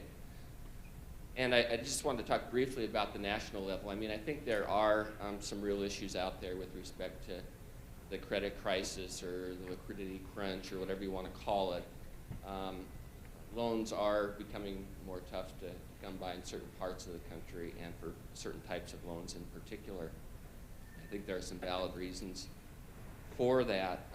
Fortunately, on the local level, things are pretty good. And many of you may have seen recently there have been some press releases put out by the Montana Bankers Association where they try and measure Montana banks against their peers nationally. And actually, we rank pretty well with respect to performance measures that deal with earnings like return on assets or return on equity with respect to the amount of capital that banks have. So I think we feel pretty good about where we're at. I think that Larry was right on the money when he was talking about being well positioned going in. I mean, it's been a good run for the banking industry in Montana for the last 10 years. We've had good earnings. We've been able to set some of that money aside. And I'm here to tell you that, you know, although it may be not things as usual right now, we are looking for good loans. We've got money to lend. And, but it's not going to be a deal where it's no down payment, no income. I mean, we are still going to be trying to make good deals, if you will. Some of the things that we have noticed, though, that do affect us, and ultimately they'll affect you indirectly, is in times like this, we have increased scrutiny from examiners. There's going to be some regulatory changes. So some types of things may be more difficult to come by. There may be some additional expense added to certain types of products. But by and large, what we're trying to do is stay very proactive. We're trying to identify problems early in the game. We're trying to work with customers to work through those things, and you know, we are going to have some challenges ahead here. As far as, you know, when did this thing really strike home, that's pretty hard to say. And it's more of kind of the last 3 to 6 months, it's just kind of ramped up. I think you probably all would agree that I don't think anybody could have predicted the kind of situation that the country's in right now, the financial markets, the time at which, the quickness at which all this has happened. I mean, it's still really unbelievable from my perspective. As far as this year to last year, I mean, I think generally speaking, the banks are still faring pretty well with respect to, in the local economy anyway, with respect to earnings and that type of thing. Across the state and here in Missoula, and I know in our bank in particular, we're continuing to see some loan growth. We're continuing to see deposit growth. So those are positive things. But I think that one thing that we are going to see different in the coming years, or the coming year anyway, is you're going to see a focus changing from growth, let's say, more towards asset quality. So The types of projects that we're funding, we're going to be looking harder at. We're going to expect people to have money invested in them. And really, like I said, it's kind of a business as usual type of a situation with respect to where we're at.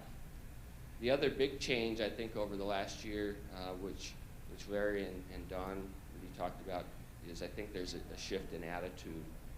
And I think in times like these, it's easy to become cautious. I think we have. I think we need to be. But by the same token, things are pretty darn good around here. And, we need to be thankful that we're in the situation that we are. As far as coming months, kind of what do we expect? I think we're going to have some challenges. Seasonally, we're going into a time of year when business does slow down a little bit. We may be dealing with delinquency issues. There could be employment-related problems. I think we'll have a certain number of folks that kind of get caught up in the wake of what's going on nationally. And there's going to be issues with respect to the cities and the counties. Their revenues may be down, school districts. So there's a lot of things that we're going to need to kind of deal with here in the coming year. But by the same token, I think that, what a great place to be. I mean, we've got a great place to live. We've got a pretty vibrant community overall. We've got lots of you folks right here that really make a difference in what goes on in Missoula. And in that regard, I think that we've all got an opportunity to continue to try and make a difference here. And that's our charge at First Security. I know you guys out there as well, that to keep things moving, we need to do that.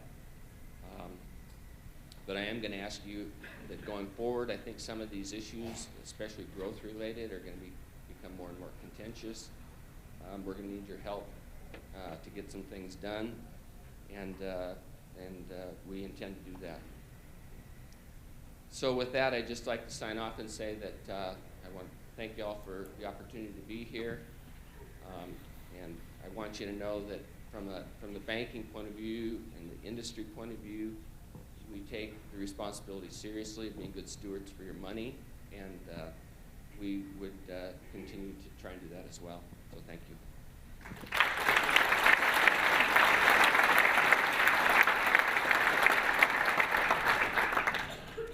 Good morning. I'm Brian Flaherty. I'm with Flaherty Real Estate. I'm the 2009 president of MOR.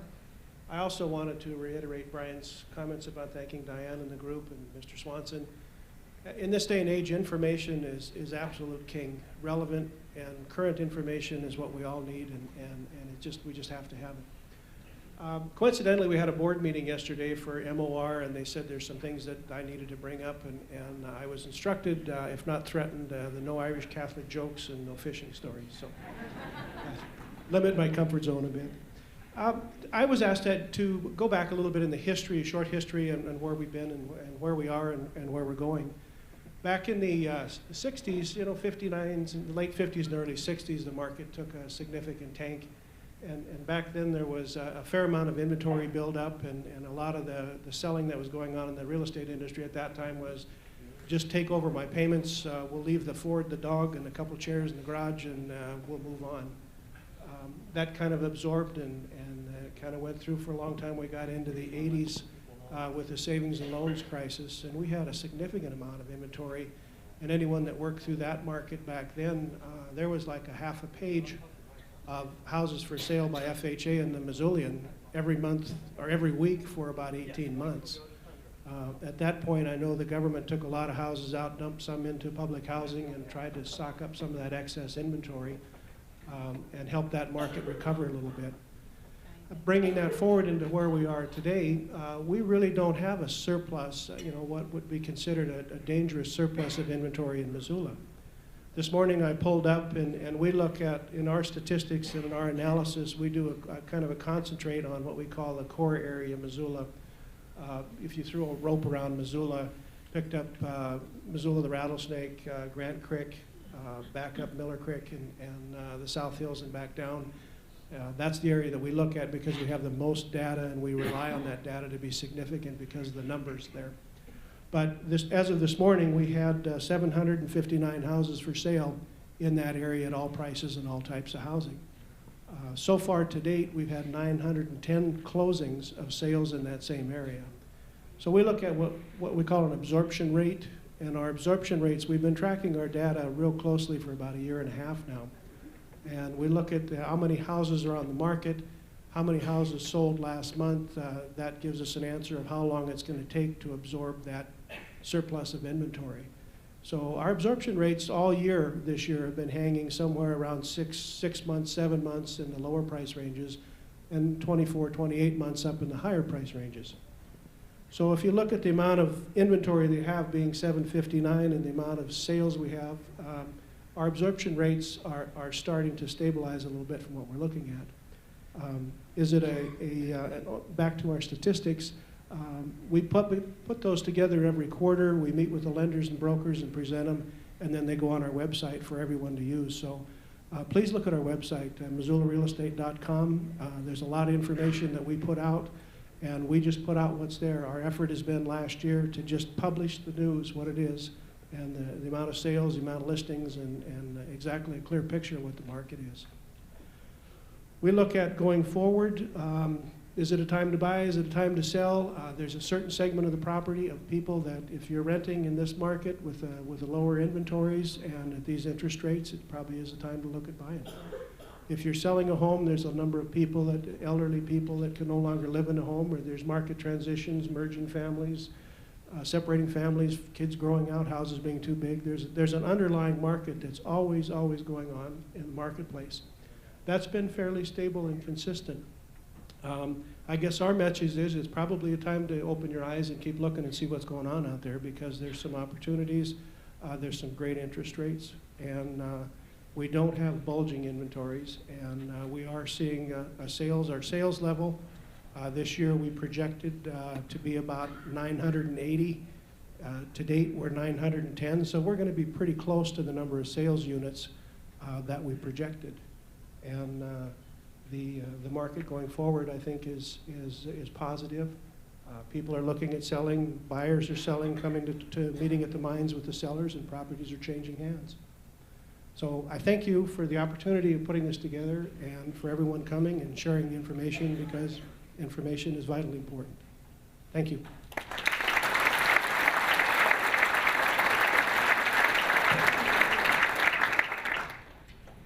I'm Tim Winger. I'm with Southgate Mall, and appreciate the opportunity as well.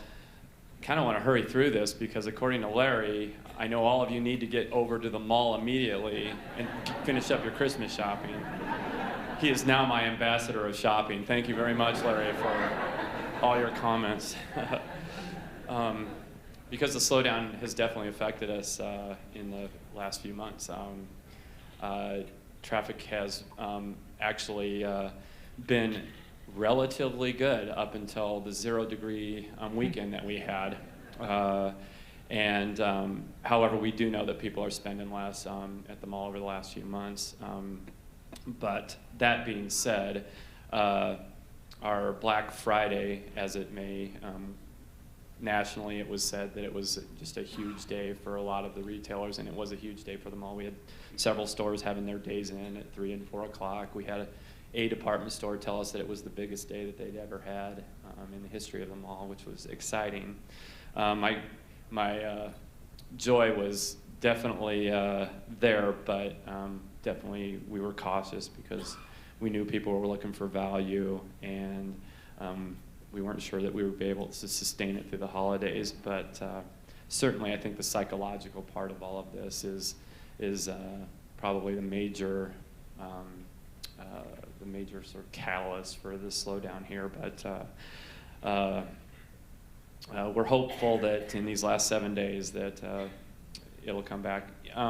Other things that play into the slowdown for us is that we know that retail is a highly competitive market, and in order to compete with the discounters that are out there that have been giving this service to us by offering us lower prices and we know from the mall standpoint and from other retailers I know in the region, you have to be offering value this holiday season and probably in the coming future, because I definitely think the metrics of retail are going to shift a little bit moving forward as far as forecasting and optimism and things like that. I think some of the retailers that are out there, the national retailers that we're watching very closely, may have thought that they were in the retail business 6 months ago, but suddenly found out that they're in the financial market business. And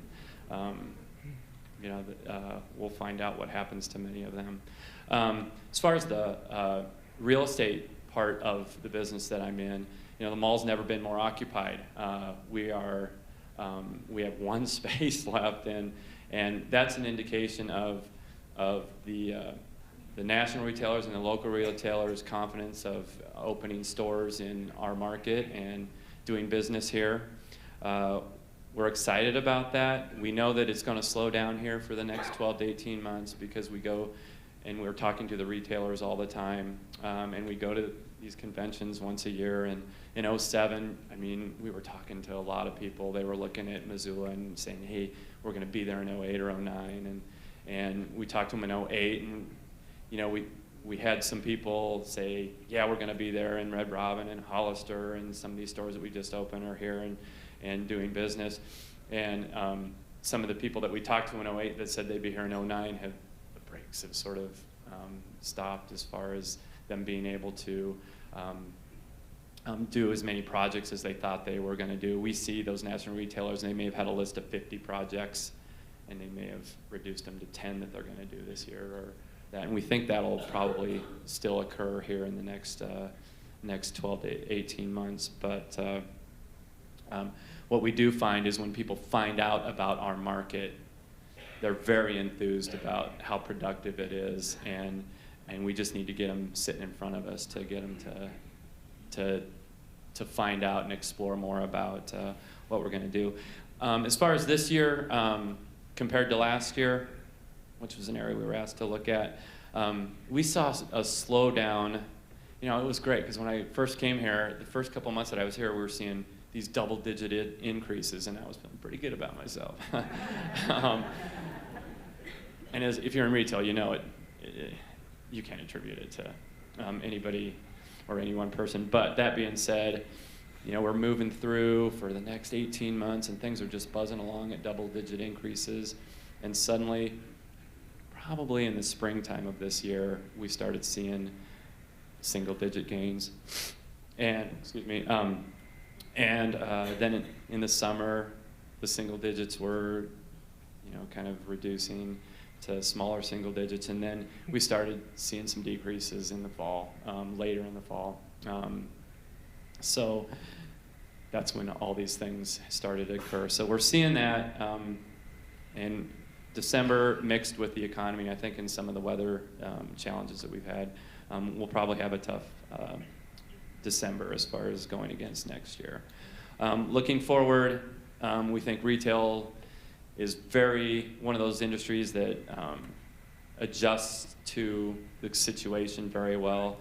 Some of our strongest retailers, you can see it already, and when we talk to them, their companies have already adjusted. You'll see a lot of their high-end stuff that was very productive drawn back in inventory, and they're able to react and bring in more moderate price stuff, because one of the things I think that the retail industry is saying is that cheap might be cool here for the next 12 to 18 months. And instead of buying 3 or 4 pairs of $350, $400 pairs of jeans, you'll see them buy one pair and then go to some of the brands that will save them money. We see private label stuff being something that's going to grow. We see retailers going into IT more in the future and spending some of their capital dollars there. So there'll be some changes, but in the end, I think just the recalibration of what's going to be normal will be an interesting thing to see the retailers do. And I think that's all I have. So I appreciate the opportunity and look forward to any questions that you might have.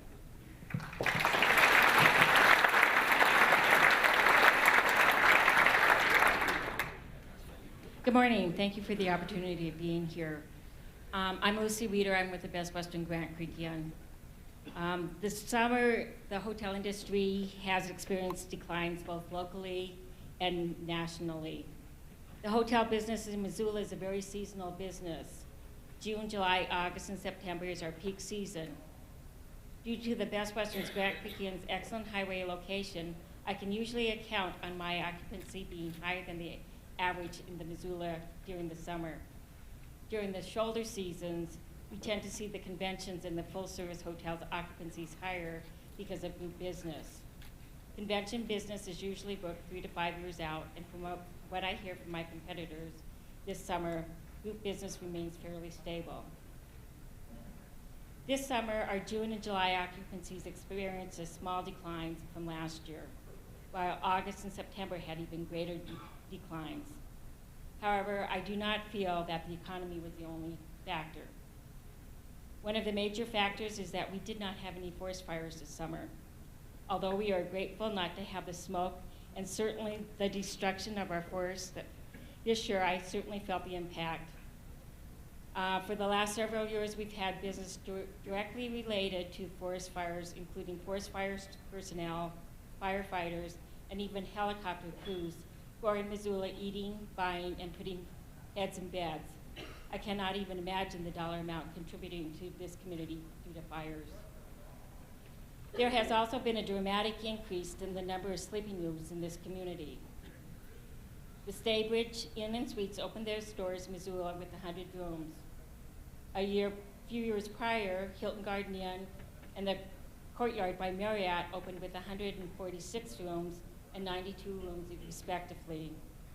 The Hawthorne Suites with another 100 rooms will be opening in January. With the increase in the number of rooms, each hotel gets a smaller slice of the pie. At this point, we have to wonder if room supply has surpassed room demand. High motor fuel prices this summer had both a real and psychological impact on the consumer, and we all wondered whether it would ever stop.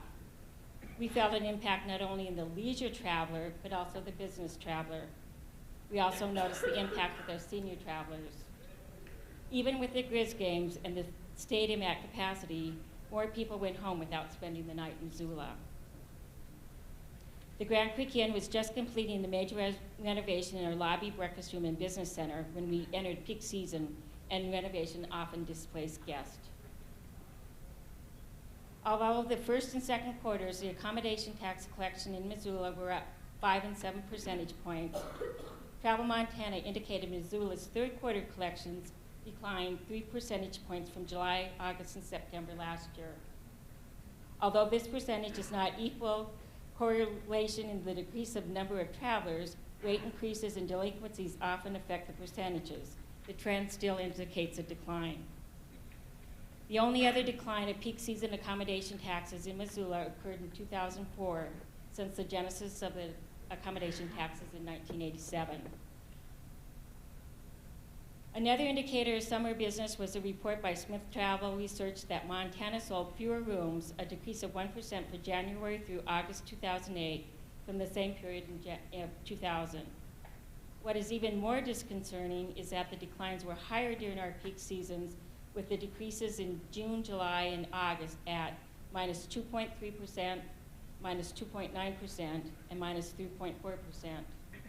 These decreases directly affect the funding for promoting Missoula, Glacier County, and Montana.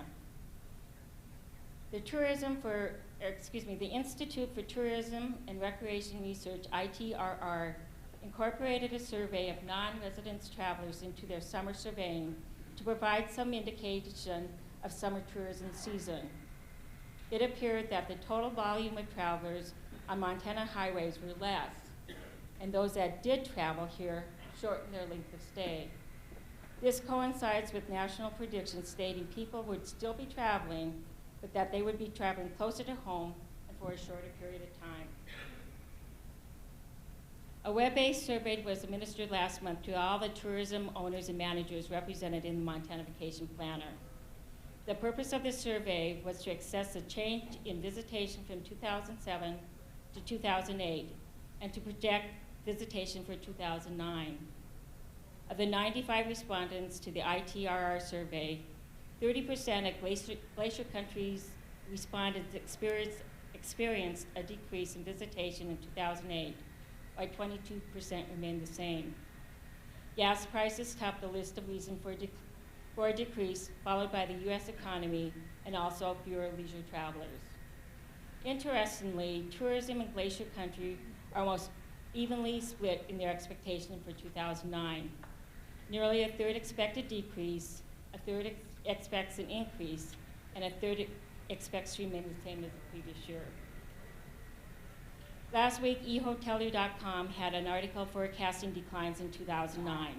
I quote, U.S. hotels have entered the initial stages of one of the deepest and longest recessions in the history of domestic lodging industry, according to a new report issued today by the PFK Hospitality Research. The 7.8% drop in revenue per available room that the hospitality research firm is now forecasting for 2009 will be the 5th largest annual decline in this important measure since 1930. They are also forecasting that the nation's hotels will not experience a year-over-year quarterly increase in RevPAR until the second quarter of 2010. End of quote. Lots of gloom and doom. I think this is where we are lucky to be in Montana. Montana has shown resilience to national and global economic swings in the past. Take 9/11, for example. The U.S. hospitality occupancies plummeted and most travel came to a sudden halt. But according to the third quarter accommodation tax in 2001, Missoula was up 1 percentage point over the previous year. As in previous recessions, most hotel managers will respond and cut costs. Fewer occupied rooms will reduce variable expenses such as payroll and operating supplies. We are operating with bare-bones staffs, and our local purchases have decreased due to lower occupancies and revenues. I know that the Grant Creek Inn will most likely delay capital expenditures over the next several months. That coincides with the ITRR executive summary that says the majority of tourism business do not intend to expand, change, or sell their business in 2009. Many indicated that they will just hang in there. Thank you.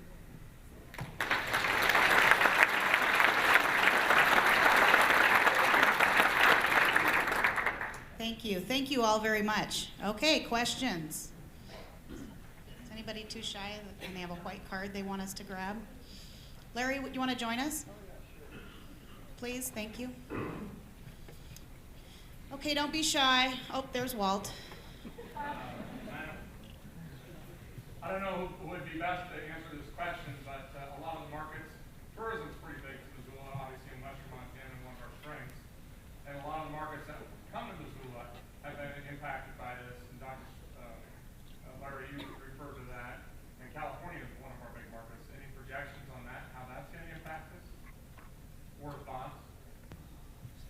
Forecasts? Well, guesses is all we got. You know, there's just, when I said we need a 6-month, a 1-year, and a 5-year plan, I think we just kind of look ahead and don't expect too much out of what's going to be in front of us, and that's the best thing to go by. That way we're not disappointed, but you know, gas prices down, people still want to do things. We're not, most of us are going to be around. And so tourism, you know, is going to go up and down a little bit, and I would expect this coming year to be a little bit slow and what have you, but you just really never know. This coming year in front of us, though, is just count on it being a little bit slow all the way around, and that's probably the best guideline to follow on it, but that's about all I can say about it. I think the tourism thing goes through fluctuations, and it'll fall off of high years, but I don't think it's going to just collapse or anything like that. We're not dealing with that right here. Slowdowns are gradual, and tourism will be part of that. So anyway, that's all I can say about it. Other questions? Inquiring minds want to know. Does anybody have any questions? Okay.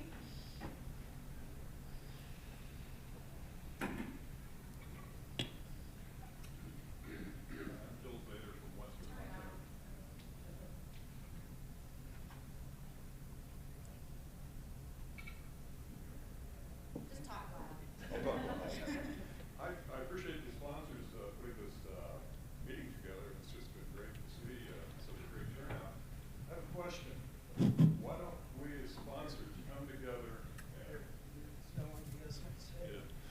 I'm just wondering why we as, you as sponsors and our various organizations that we sit on, why don't we come together and market our community to those areas where people are traditionally coming from, i.e. California? Why is it we don't pool our advertising and marketing dollars to make a difference, to get more business here? Because we're all in the business of growth in housing, whether it's selling them, building them, furnishing them. So just a thought.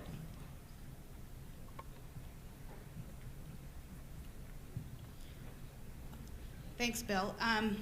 I know collectively our organizations have various different charges and missions, and one of the things we do plan on doing collectively as a start is education.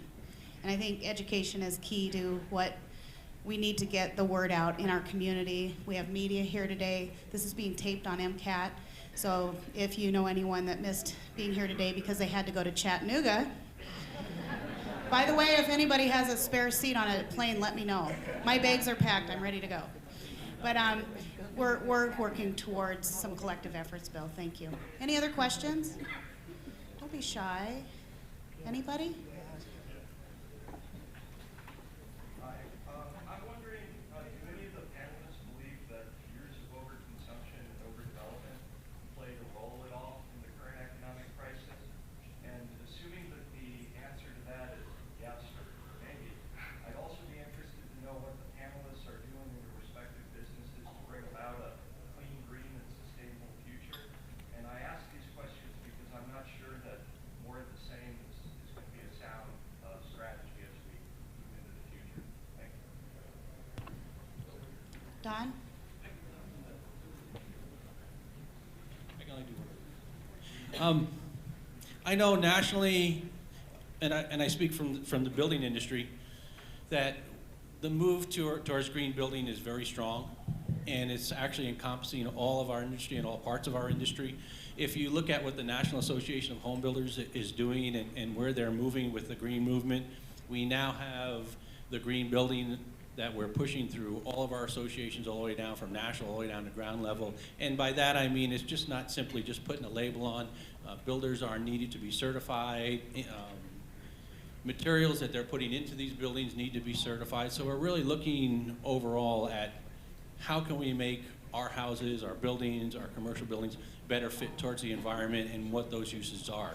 So nationally and then locally, we have a very strong building community, green building community. And what we're trying to do is get those builders certified so that when they say they're building green, you know that you're getting your green building product. Because one of the problems has always been is what is green, what does it mean to you? So I think if you look, and I don't know if you haven't looked, if you look at our webpage or look at national webpage, or you can even be involved with our green, I think you're finding that we are moving that way. Thanks. I could comment a little bit on that as well. The National Association of Realtors and the local Association of Realtors, we participate in local governments. We all have people on our boards that go to meetings and follow what's going through in subdivision and regulation and land use planning. And there's an urge out and a surge out as well to make more effective use of land use planning, to make our subdivisions cleaner and better, and to work easier, and to make the land work better.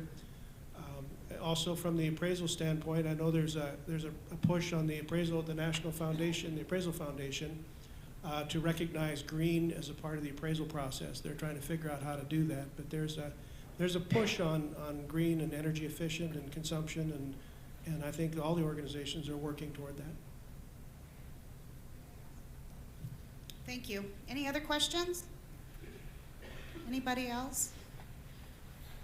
If you're thinking of a question, please head towards the mic. I'd like to recognize the following people and organizations. Would Dick King please stand up? May Hassman, Kim Luttrell, Barb Nealon, Ann Jablonski, Tim Winger, and I know Linda McCarthy's out with a child today at a program. And is Ryan Morton here?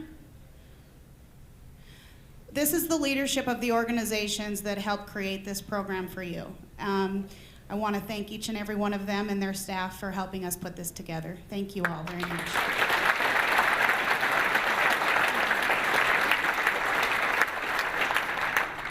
This is a question primarily, I think, for Larry. One of the things that I found intriguing was this younger demographic that seemed to be concentrated in Ravalli County and to a lesser extent, Missoula County. Two questions. Why do you think it is, and how important is it to maintain it and keep it going? The university. If you look at where we have these, Gallatin area, the Missoula area, Flathead and the Bitterroot Valley, you know, it's just desirable places to live. If you know, you look at these maps and which places are appearing on it regularly, they're attractive cities with good economies in nice places. And I mean, you just go all up and down the region, and you go into a nice place, and you're ordinarily going to find a growing place with a good economy. You throw in the university, and I mean, it just brings us a young adult population that we wouldn't otherwise have. And again, that's another thing that shows up on the maps you have. When you do surveys of young adults around the country and their location decision making, of course, they're always going for a career or a job, but what do you suppose at the very top of the list in survey after survey of young adults about the desirability of a place? What? Well, recreation, but they always put diversity. They just like an interesting place to be. I've got two sons in their 20s, and you know, people just like an interesting, diverse place, and you know, Missoula's got some of that going for it. So one of the things I was also going to say is talk about this stuff. Don't be hesitant. If you're a business, don't wait till the last minute to talk to a banker. Have a conversation as you work through this over the course of the next year. You know, when you have a crisis in a family, the worst thing that happens is quit talking to each other. So one of the important things about having a forum like this is just to get stuff that you're thinking about out in front of you, but talk about it. Feel free to talk about it, because we actually have to manage our way through this thing.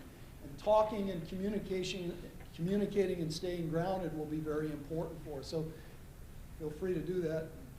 I have a comment on that Gen Y sector. I tell you, retailers are very interested in that Gen Y market, and a lot of these, this demographic grew up with technology in a huge way, and they may have had more technology in their bedrooms than a lot of the companies did in their back rooms. So I guess one of the things that I would say is learn about influence networks with this group. Why we're all using email, which we think we're, you know, ahead of the times now. That's not fast enough for them. They're texting and messaging, and if you're not out in front of, you know, don't know what Facebook is or don't know what some of these influence networks are, need to learn them, because that's your entryway into that market, and it'll be an interesting thing to get that group to be your supporter. So that's what I would say about that. Thank you. More questions? Anybody else? Yes. And did you say that Larry's presentation is accessible through the association that sponsors that? Yes, it'll be on each of their websites, I would say as early as like Monday of next week. Again, it'll be replayed on MCAT. I do not know what that schedule is, but we can get that out to respective memberships, and so we'll get the word out there. Anybody else? Diane? Yes. My question, I think, is for Larry. Have you factored in or done any analysis on how the auto bailout will affect Montana and the West? And do your numbers change substantially? let me just kind of start with the whole bailout thing. When we were looking at purchasing toxic assets, the taxpayer was going to step in and buy a lot of crap. I was against it because that would have been a mess. And really all of that money, a lot of that would have simply been lost. And why that got derailed was there was a debate over, well, if we're going to buy this, we've got to market to market, which meant all of those businesses and investors holding those assets, trying to hold it at book value, we're going to have to write that down in order to let go of it. Well, that was only going to make the pain worse. So they quickly realized going in and marking to market and buying this stuff was going to push us into a more difficult situation than we were already in. England went ahead with the idea of injecting that capital directly into banks. And what that does is it gives the taxpayer an ownership stake in that bank, but you leave with those banks the problem of sorting out those assets, which is where we should leave it. And there's going to be some losses there. I guess we're about halfway through some of those write-offs, so there's a lot of progress. The reason that money doesn't get back out of those banks, why do you suppose? Because they're concerned about their own reserves as they work through that write-off process. So rather than that money going into those banks and then back out, it stayed. But that just meant you got to dump more money at this thing. The reality is that those ownership stakes, though, once this thing turns around, you have the potential to get most of that money back to the taxpayer. And the reason why we didn't do that right off the bat was we just thought we had to go after these toxic assets and take care of that. The other reason why they went to the injection into banks was you put it in a bank, the bank then has the ability with their reserve requirements to leverage that $1 of taxpayer money up, 12 times? So they could take the $250 billion and turn it into 10 times that in terms of its impact on these credit markets. Whereas a dollar for dollar purchasing toxic assets is gone. It was the wrong idea. So that was a good change in the middle of the stream. Now you get to the autos. Imagine we're going into World War II without an automobile industry. I mean, we couldn't do it. We're trying to force onto the automobile industry some restructuring before they get the money. And that's basically how it's going to work out, but you're going to see money provided them to get to the other side of this, but that will be in exchange for a lot of restructuring. Also, you know, these are loans, they're not gifts. So the opportunity to get that money back is there. So what gets us into a problem like this is taking our eye off the ball and unregulated financing and lending practices. So we're going back into a more regulated environment. But also what can deepen a recession is doing nothing. So what you have to do is get back in fairly aggressively. And I know that causes a lot of angst for people, but it's really how smart you are in doing it. And I think we're kind of working through that and not doing a terrible job so far. We're doing some course corrections here and there, but I think it's what we have to do. Great, thank you. Any other questions? Go I have ahead. a comment. At 9 o'clock, Dr. Swanson, you had the people who were under 35 raise their hand, and the people, the rest of us, are left. There's an underlying conclusion, which I'm sure everyone can draw from this. And having listened to 2 or 3 months of analysis on the TV, the radio, and here, is that the U.S. economy is based on consumption, and the consumers are dwindling in numbers, and the older consumers, the boomers, we were just wiped out, or maybe 50% of our income, we're retiring. So the conclusion is, the reality is, and if we say it out loud, we'll understand it. Our economy will not be what it was 15 years ago. That's just the truth. Their numbers are not there. Now the immigrants, the people coming into this country, are going to make up the difference. That's what we're being told. They're gonna buy the houses, they're gonna buy the cars. That's a rhetorical question. I don't think the economy is going to rev itself up. We're gonna have to look at, people in my age group are looking at buying less. I don't need 3 cars, I don't need 4 houses, I don't need X, I don't need 4 pieces of land. I don't need it. And the younger generation has already decided they don't need it. Okay.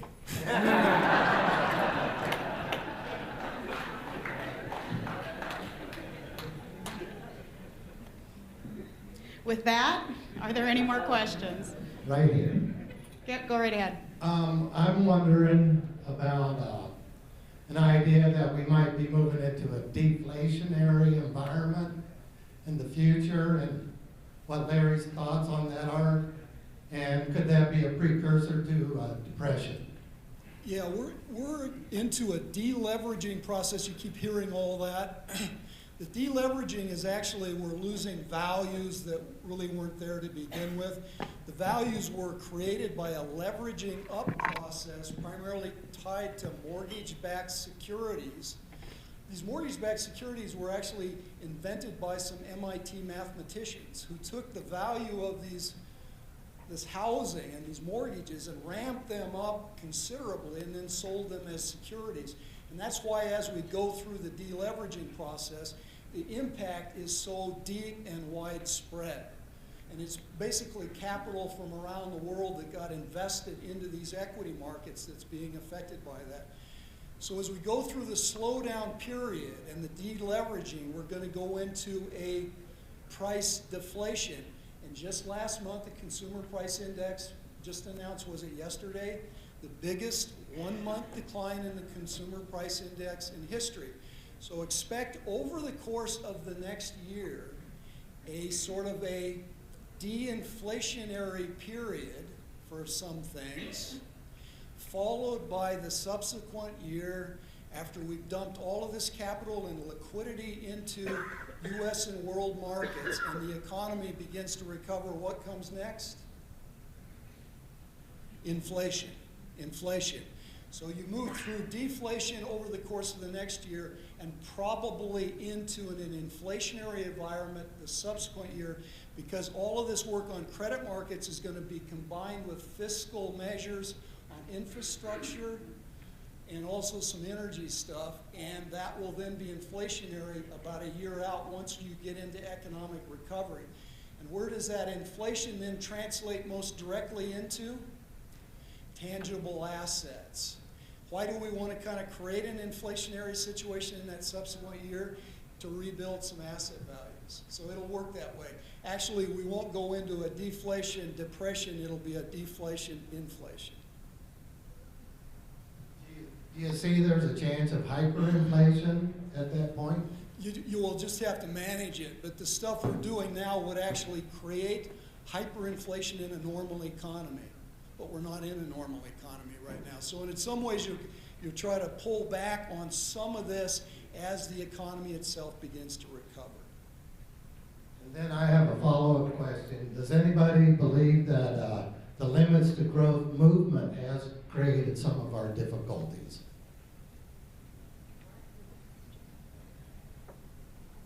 No, I don't think so.